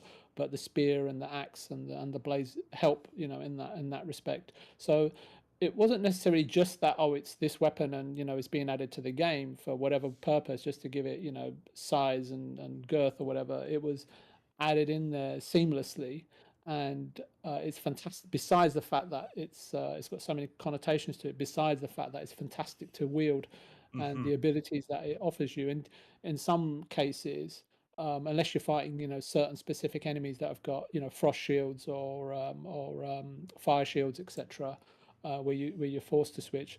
I could have quite easily have played the whole game with it, Yeah. because I got that good at it, with it, But in terms of game, and I know you mentioned the original game versus this game, I think every game speaks to different people at different levels. But in terms of the overarching, like how good was the game, I can only remember certain games off the top of my head, and I don't mean to miss any out. But The Last of Us, Hollow Knight, Divinity: Original Sin 2, which I've got like 500 hours in.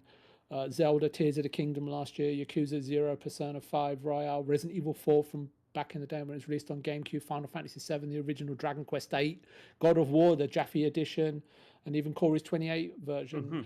I think for me, this game, sits at that table, at the highest realm of brilliant games. And then there's many of them, and there's probably hundreds that people in the chat could mention that I haven't even heard of, and that's just as my learned friend Removable would often say, on the show, we live in privileged times, and there's brilliant games everywhere that, as I say, speak to you as a community, as individuals, and to your soul and mind-wise, and because fundamentally, we're all, if you're living in society, you're most of the time, brainwashed or programmed with stupidity, right? That's just the culture we live in. So games give you that escape, and I'm really grateful for it. I know I say a lot of stupid things, but hopefully this is not one of them. No. And there's a game coming out in a month that's actually starring me, believe it or not. Silk Song. You're in Silk Song. No, I wish. He is. He's in Silk Song. He is. He's in Silk Song. Broke his NDA. Yeah, the Jinner is actually making a wave shooter game that he's made it that hard that he can't even complete himself.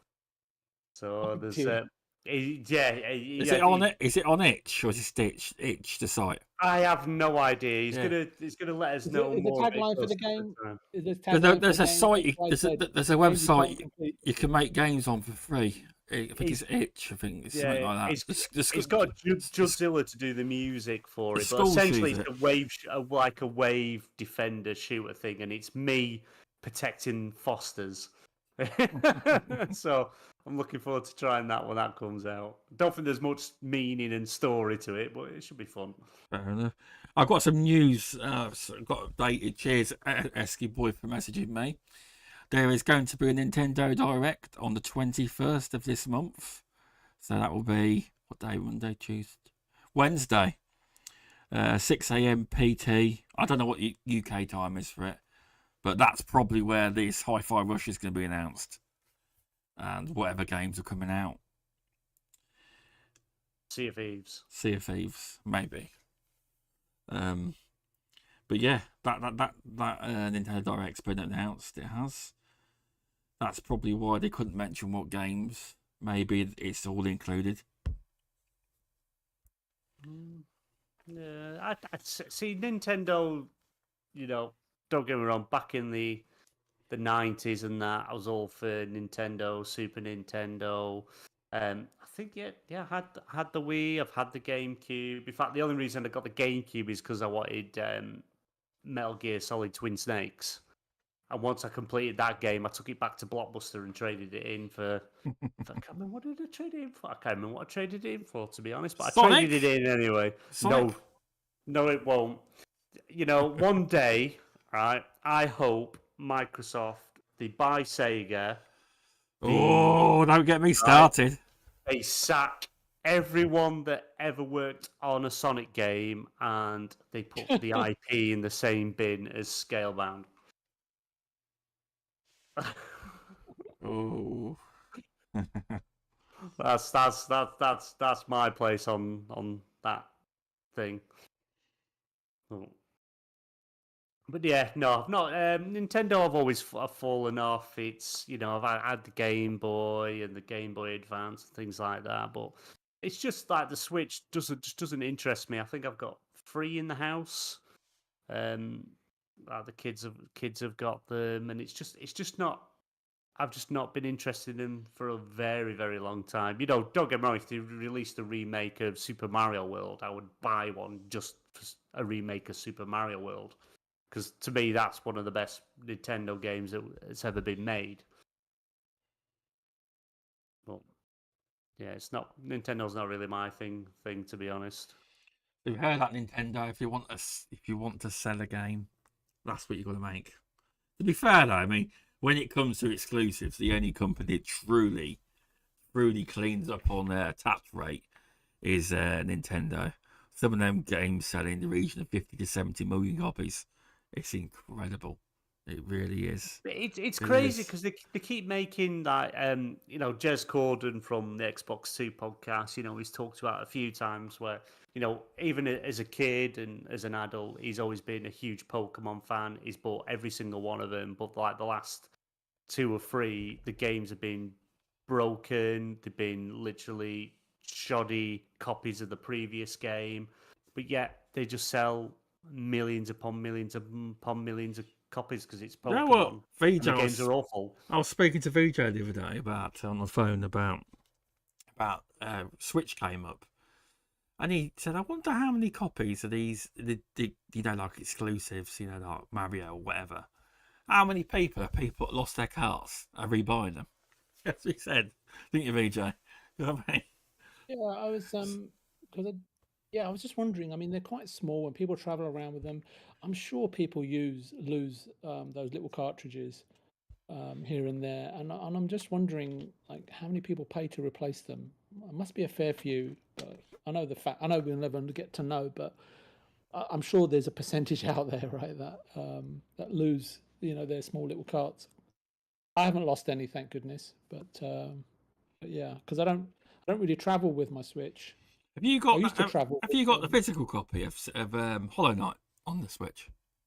No, No? I don't. Okay. I played it on. Where did I play it? I bought. No, it was a different game I bought for him. I played it on the Xbox Hollow Knight. Yeah, I did because I did 100%. And 112%, was it? 108%. 108%. Yeah. Yeah, I was just mentioning to Luke and about God of War because I really enjoyed it. I mean, yeah, I know. I don't think I'd be able to. In WhatsApp, I have witnessed God of War to the maximum.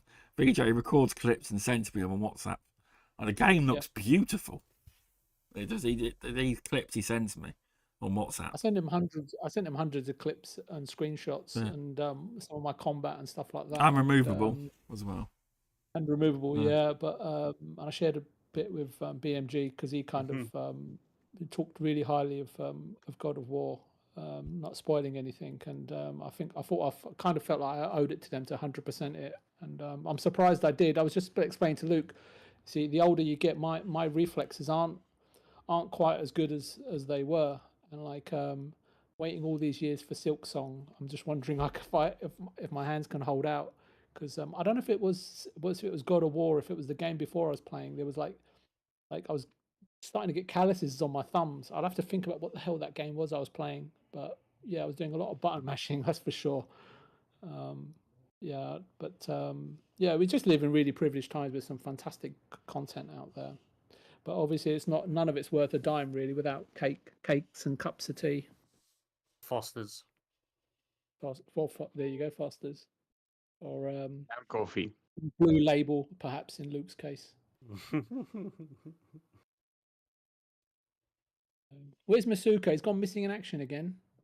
No, I'm still here. I'm just like thinking like that's exactly how I felt about Hollow Knight. My thumbs were dead. it is like like a gamer's gymnastic game. You are going to like do everything that you are able. Like Yeah, but some games are like that, Masuko. Some games you play, you get through the main story, you do a few side missions, and that's it. You know, you're done with that universe for now. And then there's some games that come along like Hollow Knight, like God of War, for example, which are few and far between in terms of the scope and the technical quality, etc. And you enjoy them so much, you enjoy the characters so much, and you build a connection with them, and you want to do all the content, you know, because before you know it, you've done 80%, and you think, look, I'm almost at 100. Why not? I don't really go for platinums or anything like that. But if there's a game I thoroughly enjoy, then I want to see everything. But have you played Hollow Knight, Masuko? Because somebody who is very knowledgeable in terms of art styles and music. I know it's not the easiest game in the world, but I thought it would be something. I haven't got to that kind of percentage. I just had the basic ending of the game, and I was But you've experienced the majority of it, then. Yeah. Yeah, I have definitely enjoyed that game, and it's like it's pretty crazy what they managed to do with that game. It's like when you have been also watching the documents, it's like it feels like they had like incredible amount of luck with that game. Like when you listen how they were developing that game, because it's like it doesn't sound like that there would be like a high chance of that kind of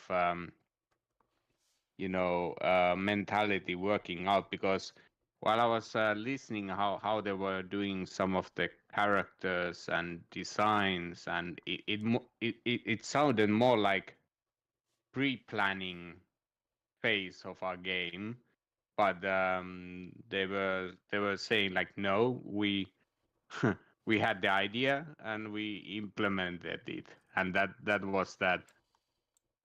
And it's like how many times you have to like get it right, and what is the probability of it going right for so many times and so many boss battles and so on. So I don't know. Either very, very talented or very lucky, or both.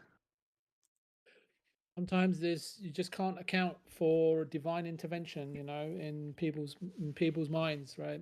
And I think it was something that had been cooking for a while. And I mean, the indie gamer really should be on the panel, right, to talk about Hollow Knight. I kind of feel. I feel like I don't have the knowledge, right, to really speak on Hollow Knight. Well, if he wants to jump in Discord, or I'll let him in. If he wants to, because he can talk about Hollow Knight, you know, all day long. He knows it far more intimately than me, and there's nothing I could say that would do the game justice, other than the fact that, you know, he introduced me to it and asked me to play it, or if I played it or if experienced it, and the thing is, I was kind of reticent because prior to sort of, to be fair to him, because I thought that the art style looked a bit gloomy, etc. But what was really strange, because I went to a friend's house, and my friend's got a daughter, and she was like 15 or 16 at the time, and she was playing the Switch. So I just went over and said, "Oh, what are you playing?" And I thought she might be playing Pokemon, or, you know, one of those sort of games. And she was playing Hollow Knight. And I remember that story. Yeah. And my mother came across and said, "That's all she does. All she does is play Hollow Knight." And I'm thinking, I said, "Is this another crazy trend that I'm just totally oblivious to when it comes to the gaming community these days, or or the average gamer this year?" And then I was speaking to Indy kind of around about the same time, and I thought, well, if she's trying to, complete it, and get, whatever it is, the post 100% and do the Grim Troop DLC, etc., and kill Master Grim, I forgot what his name is, because that was a tough boss fight if ever I faced one. I thought, I've got to be able to do this, So that was kind of what encouraged me to do so, and the fact that I think Indy was policing me, right? Every weekend I'd get, right, I want an update. I want videos, I want screenshots, and I want pictures of your map. I want to see where you got to, how you got there, and what your experience was like. And I won't take no for an answer. And I felt like I was under pressure to deliver to Indy every bloody day of the week. Yeah, it was tough. So I'm just so glad that Team Cherry keep delaying Silksong, because it's kind of given me a bit of a reprieve, right, to recover from playing Hollow Knight. Yeah, just kidding, Indy. Just kidding. No, I appreciate you introducing me to the game. What's Hollow Knight? Is it a mobile game? You know what it is. You're joking, it's yeah? It's just a slightly better game. He's kidding. Yeah, it's just in the same for you. It's probably in the same sort of category as Sonic. Yeah. I don't play indie games really. What is it? I'm a stubz, a AAA snob. Yep. There's no karaoke. Wow. I'm talking of karaoke. I bet the game that you'd want to come to Xbox from Sony is probably Parappa the Rapper. Oh, I remember Parappa the Rapper on the PlayStation 1 classic game. I tell you something, because they obviously did the whole Guitar Hero thing starting to make a bit of a resurgence, making these new instruments. If they did a karaoke version, I'd be all over that. I'd be posting videos on X daily of me bashing out some power ballads, a bit of Meatloaf, bit of Queen. Oof. Maybe a bit of Cher. If I could you had me at Meatloaf. I would do anything for love.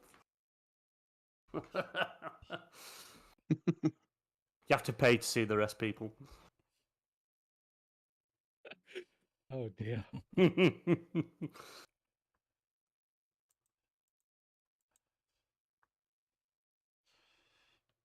Stubz, you haven't fallen asleep, have you? It's been a good conversation. It has. The chat's been very engaged. Been a good one tonight. It has. It has. Yeah. But was there something that we were supposed to talk about the PC side?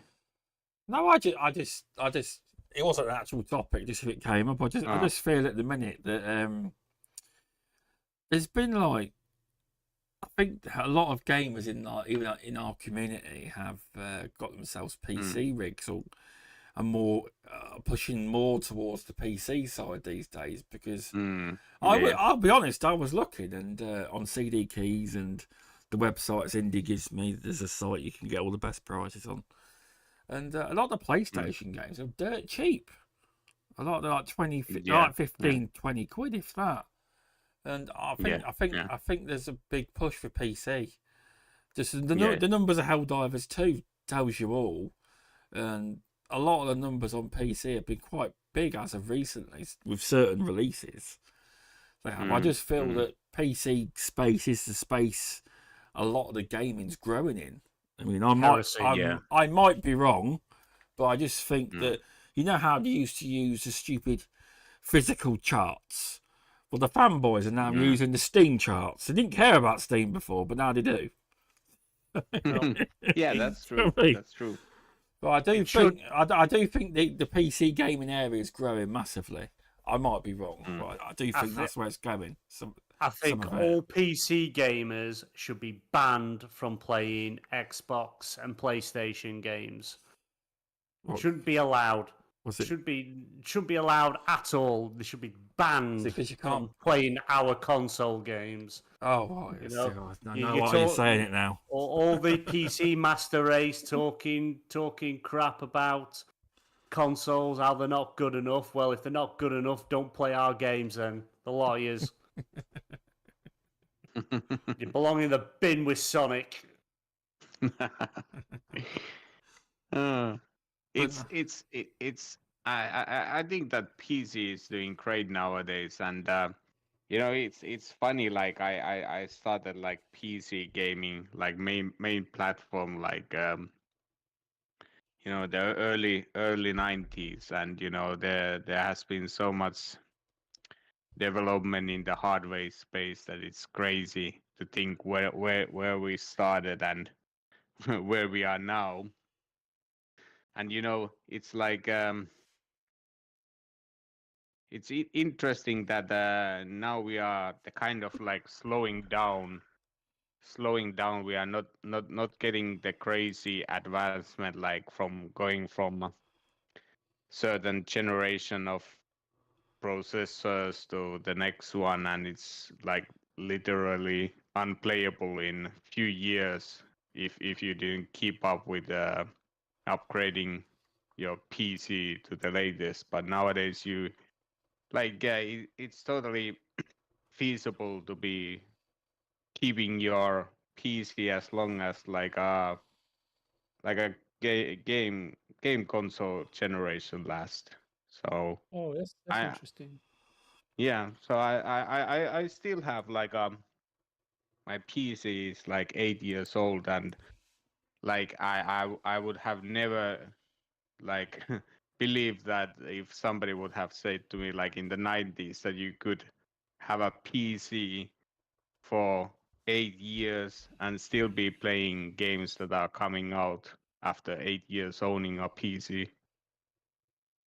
So it's good times. Like don't have to upgrade all the time, and if you are like this kind of person who enjoys the hardware side, then it's like a bonus. You get to enjoy that side as well. Do Yeah. you predominantly like play PC orientated indie games on PC? And for example, Infinite Wealth, do you play that on Game Pass? Oh, sorry, on PC, or do you play that on Xbox?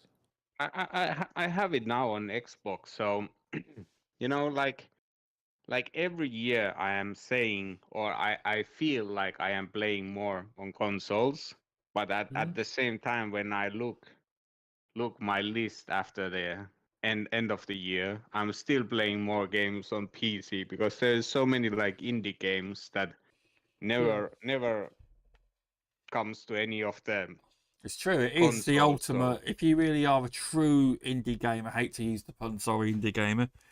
It is the true indie box. Is the gaming PC. There's yeah, thousands of games that never make it to the console. There is. yeah, yeah. I'm starting to play my PC more. I've had my PC quite a while now, and I've just Is started it to properly pay the PC, or trying to. 'Cause I didn't before, but now I'm trying to play it a lot more because it is a lot better. It is. is there I guess there's a question. I don't know about BMG. I guess a question for you, Mr. Stubbs and Masuko. Are there games that you play on PC that are indie games that you feel it's almost criminal that they haven't made their way yet to console? I've not played. Minesweeper. I've not played that many games Oh, on PC yet. Just to pass a judgment like that. that's Honestly. an excellent question, VJ. Let me quickly This is browse a, this my is a Steam. this is a this is a this is a Masuko question. You see? Yeah. No. I think because you know, VJ, I would say like because there is so much like experimental stuff happening in the indie side. So there is like you know, they are almost like sometimes it feels like they are short films, like if you think about the movie industry. So they are trying something new, and it's like it's never going to catch the the masses, but it's really interesting for a person who is like who has been gaming for ages, and then you get to experience like this kind of new thing that wouldn't be like it, like it would be very hard to sell it to some publisher and get it on a game console. But yeah, I think that's the best thing. I guess I mean when there must be some specific games you think that should be on console, but I can understand that it might be prohibitive for the. I mean, it may do exceptionally well, but it's the fact that it might be prohibitive for the developer to be able to afford development kits, and then concept approval from the platform holder, because they may think that given the number of units that they may sell, it just isn't worth putting it through their whole production process to get it launched. So I guess that, but I suppose if there's enough people on Steam talking about a specific game that a console manufacturer, whether it's a Nintendo or me or Microsoft, say, well, hang on a minute, this game's got so much traction, maybe perhaps we should sponsor it to come to console. But I'm sure there's a few. The reason why I ask is I'm sure there's a few that fall through the cracks. Yeah, like let's say I'm not sure. Do you remember this game by Finnish developer? This rogue game that has this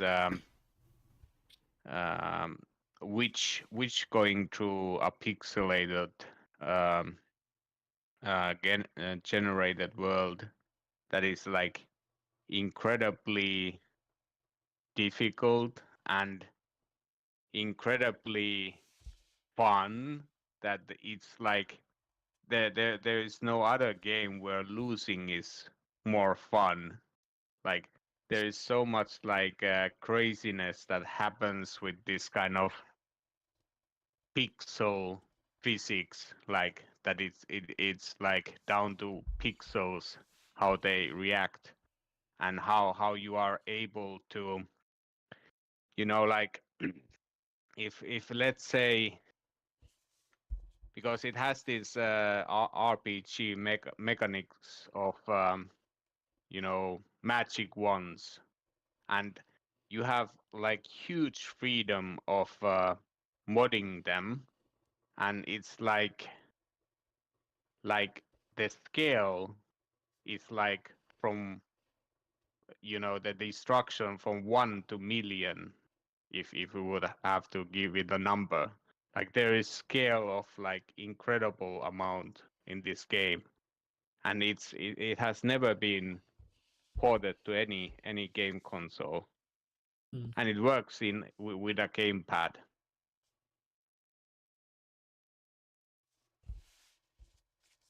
So that one, at least, now that I'm watching my Steam list. So that one, I would say that it would have a market, but it hasn't been done. Okay. Yeah, even if not first party, you've got some very good. Well, in the recent years, you've got some fantastically huge publishers, right, in Scandinavia that Yeah, they can approach, right? They need to come to the West, to the States to pitch their project, right? Yes. There's fantastic publishers there in Scandinavia that they can approach. Yeah. So that game has like a huge following on YouTube. Like so many streamers have been playing that game, and because it's like it's so, because the destruction, the mayhem, it's so unpredictable, and the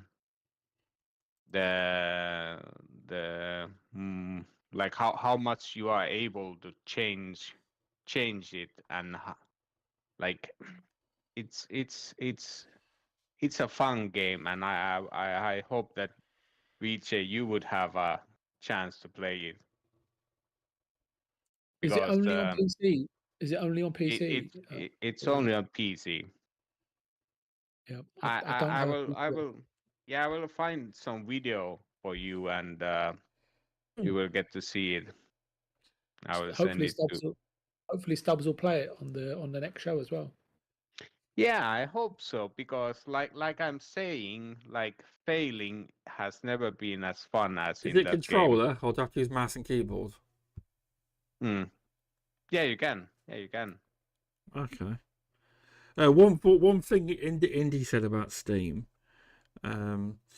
He said Steam is the ultimate place for devs letting their creativity run wild. They can make the game they want to without compromise. But he says some may appear to be undiscovered gems though as well. But absolutely, there will always be games that are not as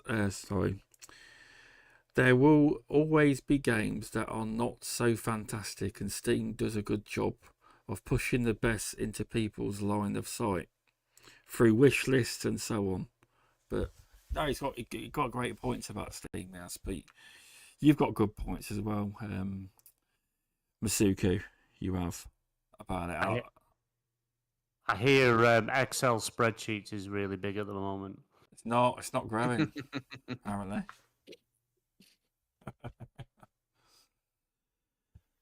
But yeah, I've tried Poppy Playtime because Lewis wants me to talk about Poppy Playtime. Poppy Playtime is like a horror game where there's this big teddy called Huggy Wuggy, and it's like What? Huggy Wuggy.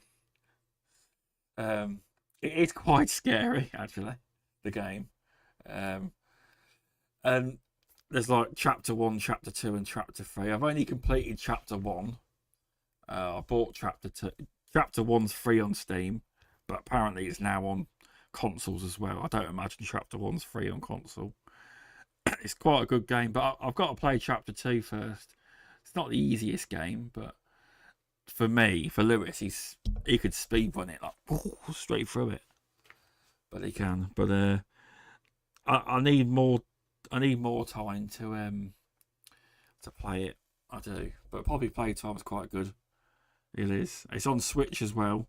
But it's thanks to Lewis. Lewis talks about it a lot on the LOD Perspective. That's what made me check it out, really. Apparently, and Indie Gamers just said this year on Steam there was 14,365 games released onto Steam last year. So that's 39 a day. So that just tells you, VJ, how it's very competitive.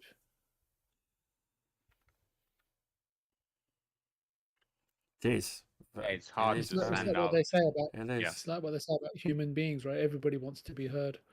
So, and it's an outlet, right? As you guys have been saying, for people to be, well, I wouldn't say creative, allow themselves to, it allows them to express themselves across in an entertainment field they feel passionate about, right? So, I guess if what they make takes off, then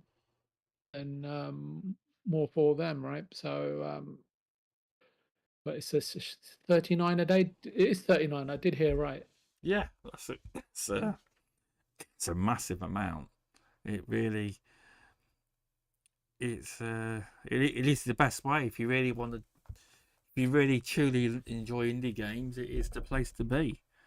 There will never be as many games on the console because of the barrier to entry, like you say, VJ, the cost, dev kits, whether they want you on the platform, etc. With Steam, you can just make your game. Yeah. I don't know the process, but anyone can put a game on there.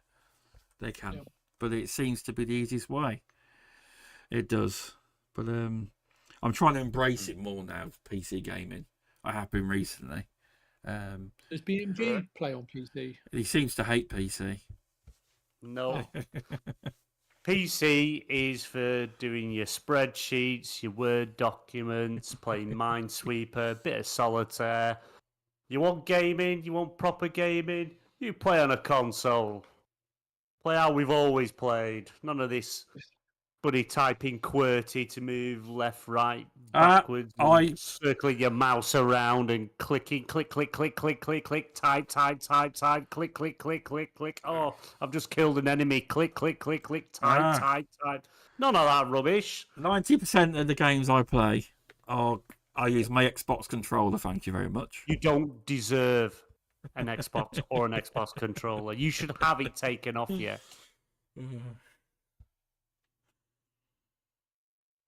Yeah, but you're a Sonic fanboy, so Yeah, it says it all, really. Well, yeah, I've got it on now actually, just for you especially. I know. I can feel the vomit What? coming up. Should we take that as a resounding approval, BMG, or otherwise? I'm not really sure. Just I'll play have it. to take it. Tell you what, tell you one taxes game, and spreadsheets on PC. one game I Play am games gonna- on a proper console. None What- of this. Oh, hang on a minute. I want to play. God of War on PC. Right. Let's check recommendations. Let's go through the list to see if have I got that? Have I got that? No. Just I want to play God of War. Boom, PlayStation, play straight away. Don't have to check recommended settings. I don't have to tweak this and tweak that. God of War you can know, run on most PCs. I don't have to get my Easily. spreadsheets out along the wall, marrying up things, making sure it works. I just play it on a console because it's a game. I play games on a games console, not me where I do all my taxes and me Minesweeper and let me check out videos on Windows Player and stuff like that. I don't know. Games console, not PC. PC gamers should be shot. Sorry. Got a bit excited there. Yeah, I can't disagree with BMG, and it's only because I don't have a PC, so I haven't really experienced PC gaming. But my nephew's the opposite. You see, I spend time with him playing games, but he's predominantly a PC gamer. And not only is he a PC gamer, he has about 16 monitors there, and I don't even know which game he's playing because I've got 3 going at once. So One game I'm going to check out, Masuko, is the game that I should have checked out a while ago. It was by the same developers as What Remains of Edith Finch is the Unfinished Swan. I'll get round to that. It's only £3. Yes, please. £3.59. It's on sale actually. I'll have to. It is amazing game. 26th of February. It's on sale. I will be so happy if you check it out. I'll buy it tomorrow. It's on sale for till 26th for £3.59. It is. I forgot about that one. I'll add to the wish list, but I'll buy it tomorrow. I will. There'll be some money in the back then. It's like super relaxing game, and it's like it's a work of art. It's like interactive art, and it's like it's on screen now. It just brings out the best things about the gaming medium, like as expression. It really is good, and also really good. BMG can play this because this is on PlayStation.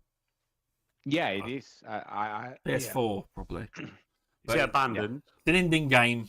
Indie games, so you wouldn't want to play it though. Indie game, nope.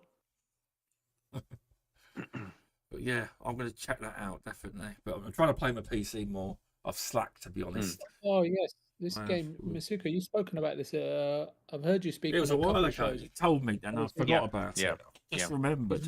It was. I remember he talked about this on our show previously. He did. I'm sure. Yeah. I forgot about it till now. It's like yes. I am always happy when people check this kind of games out, because it's like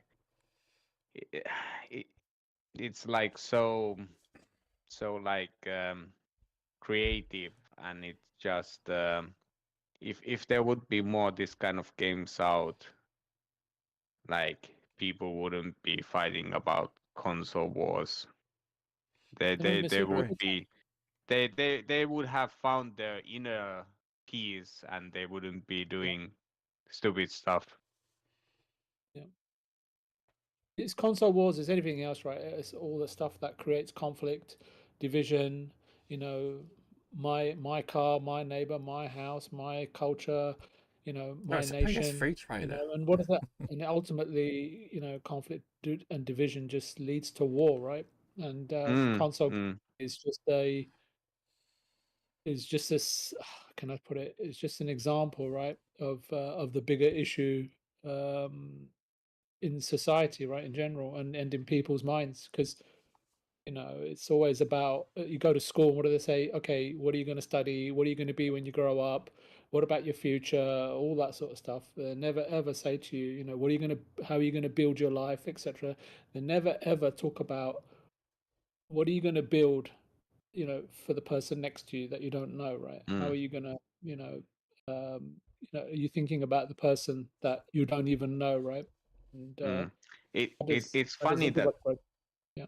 yeah, it's funny that you mentioned it because there is a lot of themes in this game that like resonate with what you are saying. It's like this is the kind of game that is like you if you didn't know something before you there is a chance that you would learn something playing this kind of game Yeah, I'll definitely when pick it's it up presented tomorrow. to you. Definitely, I will. Yeah. Because it's usually £11, but it's on till 26 on sale for £3. So that's not a bad. And that's another benefit with a PC. As much as everyone can say, okay, you spend a bit on the PC, but as you were saying, Basuku, you don't have to always have the highest power. Like, a lot of people I've hearing recently have been playing on their PCs for the past 8-10 years. Then they upgrade. So, and when it comes to prices, the thing we've always moaned about on consoles is the prices. But everything works. Oh, hang on, I want to play this game. Oh, I need a new GPU, CPU. Yeah, I need to plug in a new graphics card, get me a little screwdriver out and unscrew this and unscrew that so I can put this better graphics card in. Oh, I need a new mouse that doesn't have a wheel anymore underneath. Oh, I need a new keyboard that flashes different ways so I can type QWERTY out different.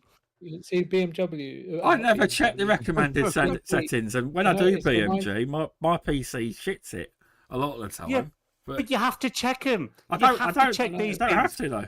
Oh, no, I have to adjust settings.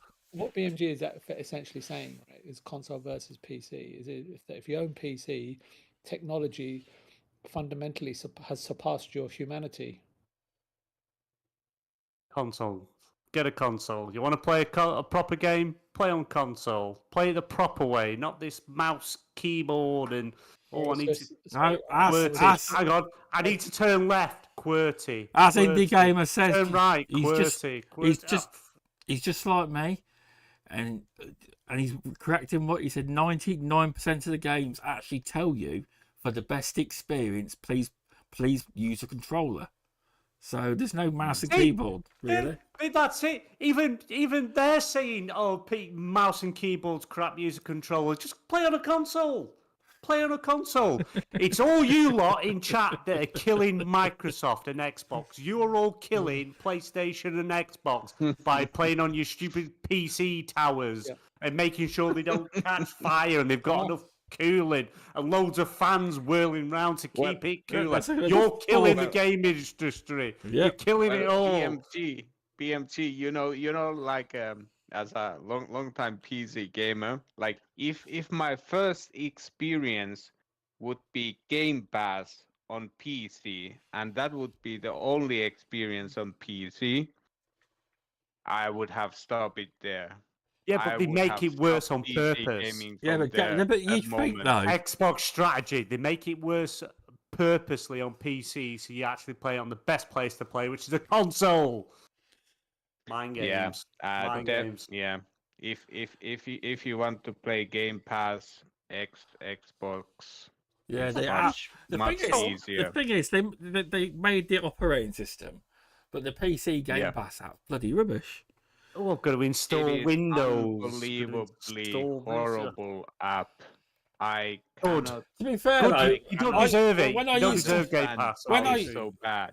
When I used to have a potato computer, when I used to run midweek gaming, and until recently, Indy, I used to say to Indy, "I'm such a ball like all these updates, right?" And it was because I had a shit computer. Once you get a decent computer, the updates just fly by. You don't even notice them really. So I don't really have any problems with the PC. Now I've got a But we decent don't all PC. have, we all don't have access to the funds like the Lord of Rutland. I'm not well. I've got a half decent computer. It's not on the level of what indie gamers got recently, and Luke Steele and Paul. Slowing it down now, BMG. Yeah, that's it. Get ready to update your drivers and get a new GPU soon to play the next big game that comes out. You know, the games that you PC gamers steal off us console gamers. Killing it. You're killing the industry. You're killing us all. They make them on the PC. They don't make them on a Series X. Right. You don't see in documentaries a load of PS5s hooked up and they're all tapping away on the keyboards. But they only make it look like that for you PC dorks.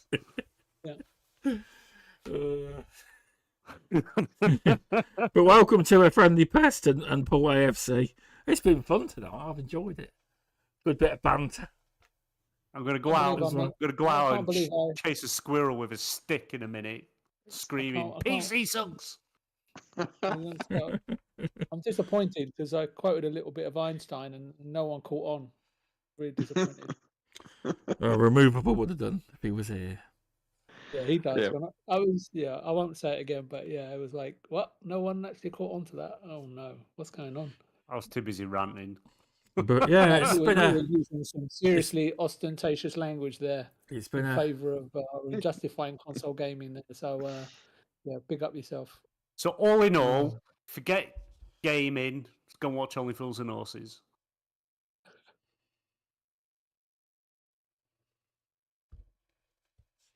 That's a complete silence there. Well, Only Fools and Horses, I do like Only Fools and Horses. Can't argue there. But no, it's unnoticeable. Indie gamers said the updates. Well, since I got this PC, I used to complain about indie all the time. And then once I got a decent PC, I had no problems with it. To be fair, Windows 10. Do you have to check its temperature? Nope, I've got an app for that. I don't. You have to click a button, drop down, open another window. Oh, temperature's all right. No, I don't do that. I did when I bought my PC wrong and it was in the wrong case. I had problems with it. Luckily, don't get out of a console though, do you? No, but that was my fault, not anyone else's. I didn't do that little bit of extra research, and luckily I have a school. One of my son's friends, a bit of a PC whiz, and I got a different case, and he switched cases for me. It took him about half an hour. He's a bit of a PC whiz. And he did it for me. I was going to say, Mr. Stubbs, you make it sound like an emergency operation, and BMG makes it sound like you've got to set up an ICU at home before you can own a PC. I'm not sure who to believe. To play on Steam and it's not that difficult. I don't actually check the recommended settings, because when you go into a lot of the recommended settings on Steam for a lot of the games, not all of the games, but the specs are specs from 5-10 years ago. A lot of the recommended settings, and then you've obviously got Ultra, and they're different. But to be fair, most PCs don't need upgrading like they used to. You used to have your PC updated every year. You don't anymore. Right. BJ, right? We want to play a game on a console. We just get the console and play the game. PC. You have to buy it from about 20 different stores for different parts and put it all together yourself and make sure you get the right case and put it all inside that. And there's companies that do it for you. Oh, ridiculous. Absolutely ridiculous. Consoles all made, ready to go, plug in, play, you're ready to go. Let me ask you this question. Your PC, Mr. Stubbs, well, how much it cost you to put together? Well, the monitor, I believe it was 1,400 quid. No, just the whole thing. Yeah, the whole thing. Yeah, 1,400, I think. Right, 1,400 quid to play games that you can play on a console for between 400 and 500 quid. For about a year earlier in some cases. Yeah. Can run this podcast great now. As well. Pete, That's it. You can do your taxes, your Excel spreadsheets, and run a podcast. Yep. Come on, Masuko. You said Masuko. This is about time you started playing Mediator because I haven't got a clue because I don't own a PC. So you chime in. Well, you know, like you know, if Yeah, if, you sound like if, you sound like a proper politician right off the bat. yeah. No, but it's about like, okay, if it's like a casual gamer, PC is not a thing that you want. It's console. It's going to be mobile phones, and if you are a enthusiast, like if you are a hardware enthusiast, you go with PC. If you enjoy indies, you go with PC. If you enjoy like If removable strategy sanity was games, here, he would you he go would disagree with PC. you. He would. Like because PC has more options. It It does. has so much options with different kind of controllers. Like you can plug like Wii emotes to your PC and use that as mouse if you like to. Like there is no limitation, and it's like if you have some disabilities, like the options that you have are like so much better than on console. Like it's not even a competition. So it's a matter of like how much you value like the easy gaming, and how much you want to spend time with it. But it's like, I think PC gamers would be lying to themselves if they wouldn't say like that the hardware is one part of the fun with PC games, and not everybody will like that kind of aspect. Oh, AFC is really into it. He's, Mm. Yeah, he will. When the 50 series comes out, that's what it's called. He will upgrade. He's one of them. What's a 50 series? What's that? I'm not going to. I'm not. You don't need. It's you don't another need- part you need for your PC that you have to add into your console. Yeah, but that's- It's yeah, but- another tower. Let Yeah, me take off the side. Let me power it down. Let me take this part out. Put another part. Let me update it. Let me log on to the intranet and update it. Yeah, but oh bloody that's hell! through None of that rubbish. Yeah, but that's through choice. BMG, for him. BMG, you have to. BMG, That's free look, choice. Some people just enjoy playing around with their mechanical parts. But Paul AFC does. He likes Like that my booty. stuff. He will upgrade, Boiling but them that's and- through choice. But you don't have to. Oh, But I need Mr. a Stubbs, I just- 5090. I won't be upgrading that anytime soon. I can assure you. I won't be. Definitely not. I couldn't help it, BMG. I was going to say oiling your mechanical parts, but I'm not sure if that applies to PC. God knows, you probably do. You probably have to put, top it up with bloody petrol or something. You never know these days. Bloody hell. You guys set the tone at the beginning of the show with the bold fit. Not me. I'm My just trying booty to keep up. balls. And if anyone did miss that, I'm sure now you could go on Google Images and find images where it's just zoomed in. If not, I'll make it happen. No, thanks. No, please no. But anyway, that was a great podcast. It was good banter, it was fun. Definitely good to have BMG on again. He looks like most of our community tonight, and our podcast was in the chat was PC. You were outnumbered in chat, BMG. You were. No, You're outnumbered. It's okay to be wrong. You're all wrong, and it's okay. But no, it's good to have you on. It's been a good show. Thanks for coming on, BMG. Do you want to plug? You've got to understand where BMG is coming from, right? Because he knows how many times Rodney Trotter failed his computer test based on the fact that he was trying to learn how to operate a PC. But yeah, no, thanks for coming on. Do you want to plug your other shows you feature on and various Twitters and stuff? Yep, so you can find me on Twitter/X at BallmanGamer, and we're also part of the XBN Network family, and we've currently brought back the XBL Party Podcast, so you can find me on there on Wednesdays at 8 p.m. Hopefully, Redders is alive and to do the show, so we'll find out tomorrow. And you can also find me on console, an Xbox at Bowman Gamer, and PlayStation console at Bowman Gamer 86. Very nice. Thanks for coming on. I haven't got like that 30-digit Steam code thing to add and what have you, but I'll put it in the spreadsheet. You'll find it in there. Okay. And thanks for coming on, Masuka. It's always nice to have you on every so often. It is. It was super fun, and I think we had great discussion, and yeah, I hope I will hear more of your guys' opinions on PC gaming, because that was pretty juicy topic. It was fun. That was. Yeah. It was, but yeah, thanks for coming on. Do you want to tell people where they can? I put my PC code in chat. Sorry to interrupt. All you have to do to find me on Steam is type in Stubz Gaming and come up. I am Stubz Gaming on YouTube. I will be on Twitter again. Mine's fix it. 321-6843-46-1315-665-1348. All you have to put is Stubz Gaming on Steam and you'll find me. You will. You don't have to do all that TV codes. advert. I'm not a number.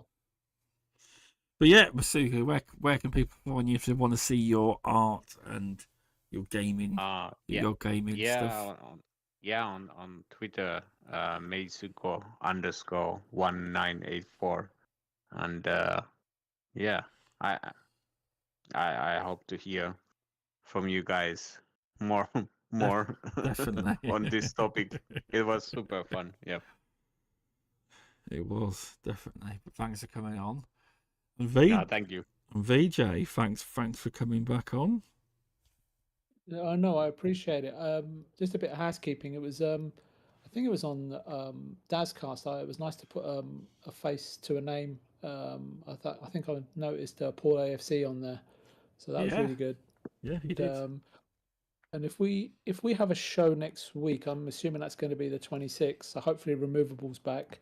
And just a bit of housekeeping, I think, and people in the chat might be able to correct me, but I think Hollow Knight is 7 years old on the 24th of Feb.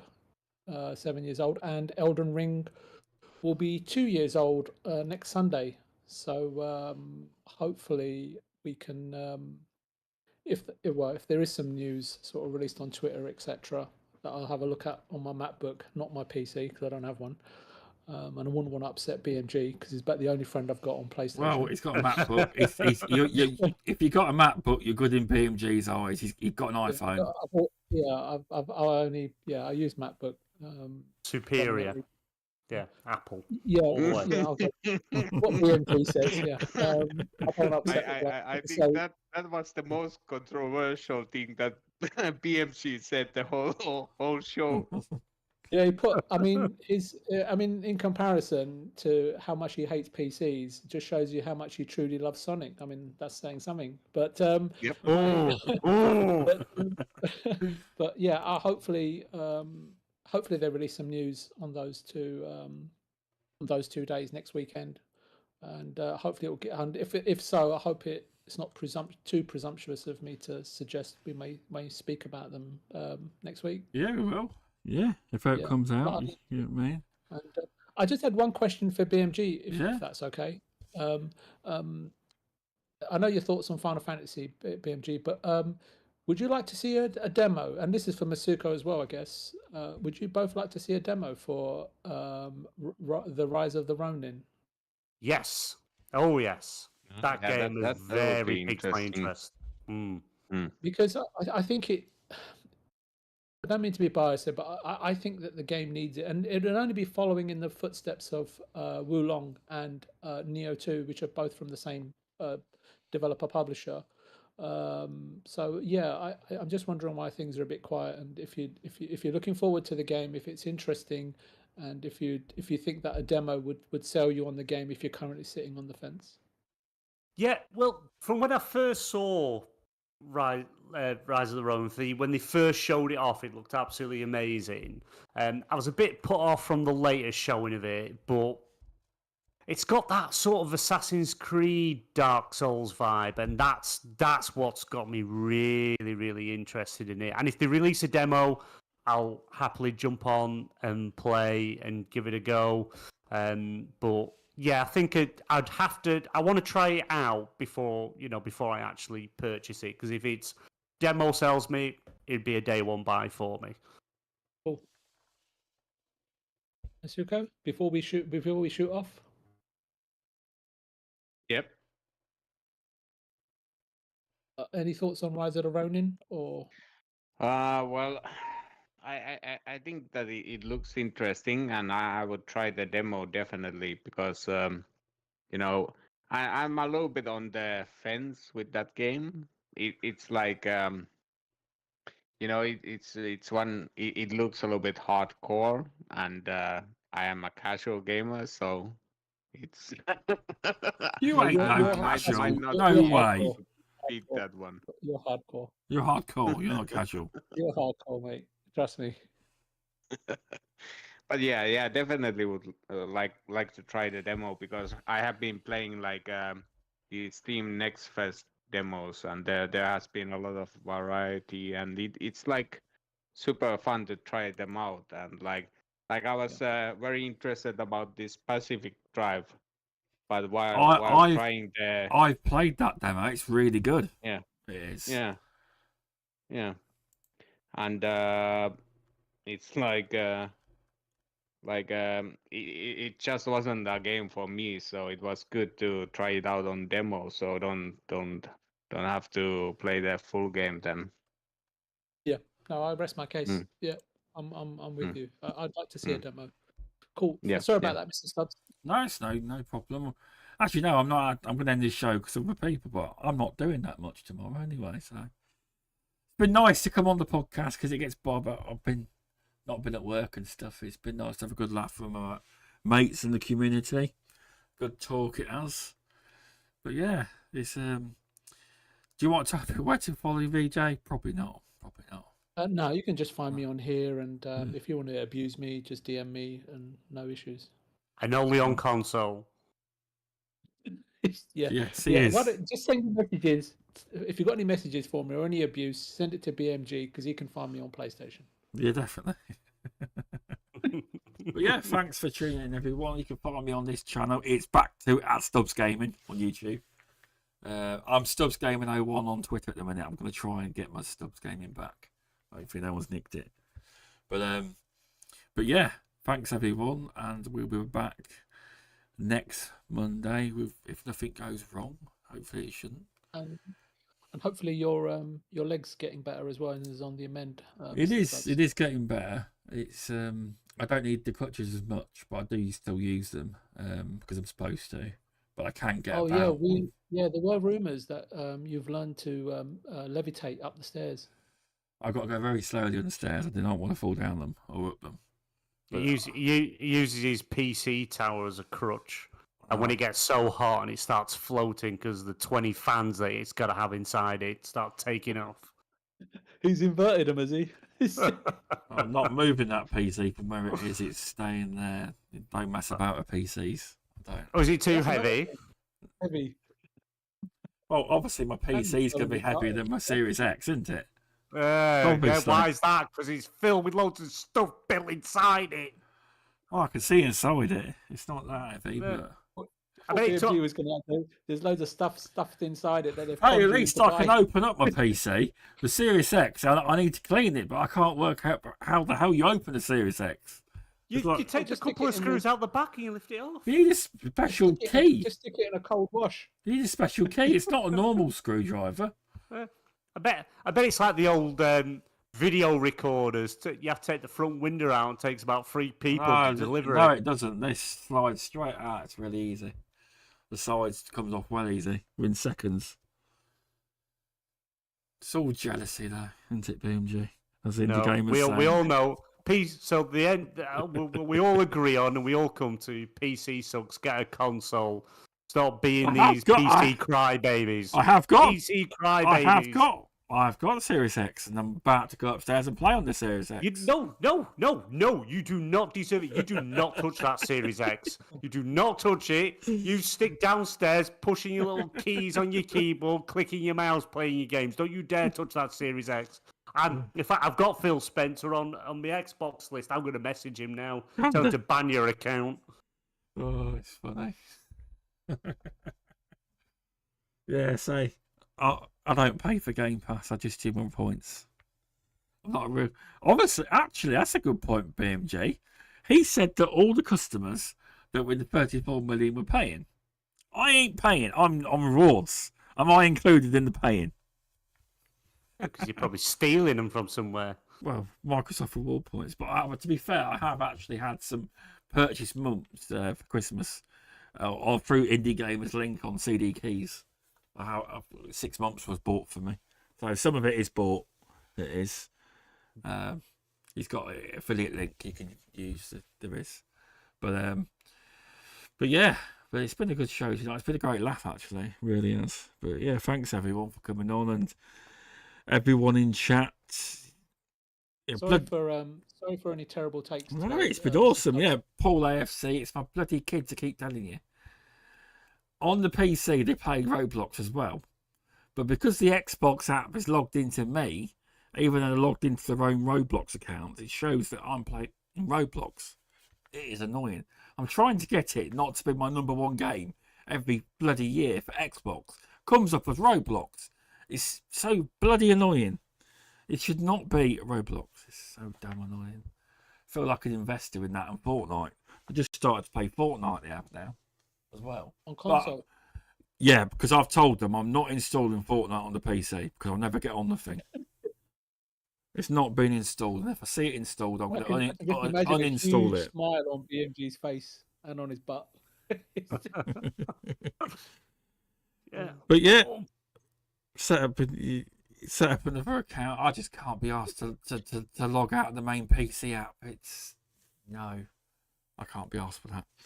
But anyway, thanks for watching, everyone. Paul AFC, Indie Gamer, Luke Steele in chat, Scott was there, Esky Boy, loads of people. I can't remember, to be honest. There's been that many people, but thanks everyone. If you please like, share and subscribe. This will be on Apple Podcasts. That's our biggest platform after the fact tomorrow. I didn't even advertise it last week on Twitter, but I only show links, and the Apple Podcast was still quite 20 downloads. It doesn't seem a lot, but it's I like it anyway. So all console gamers.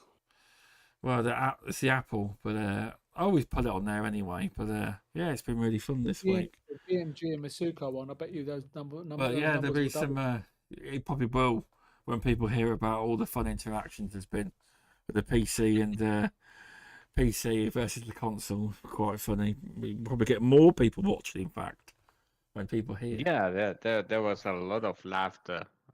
Definitely. It's been a funny show. It's been a long, nearly 2.5 hours. Yeah. So anyway, I'll let you all go because I know where you are, Masuku. It's probably 2 in the morning. Is that correct? Yeah, soon. Yeah. Soon. Yes. In a half an hour. It's time for a piece of Arctic roll, isn't it, Masuko? It definitely is. Yes, exactly. Definitely. But going rolling in the snow. But yeah, thanks everyone for tuning in, and we'll see you all next week. Thanks everyone. Console gaming is the best.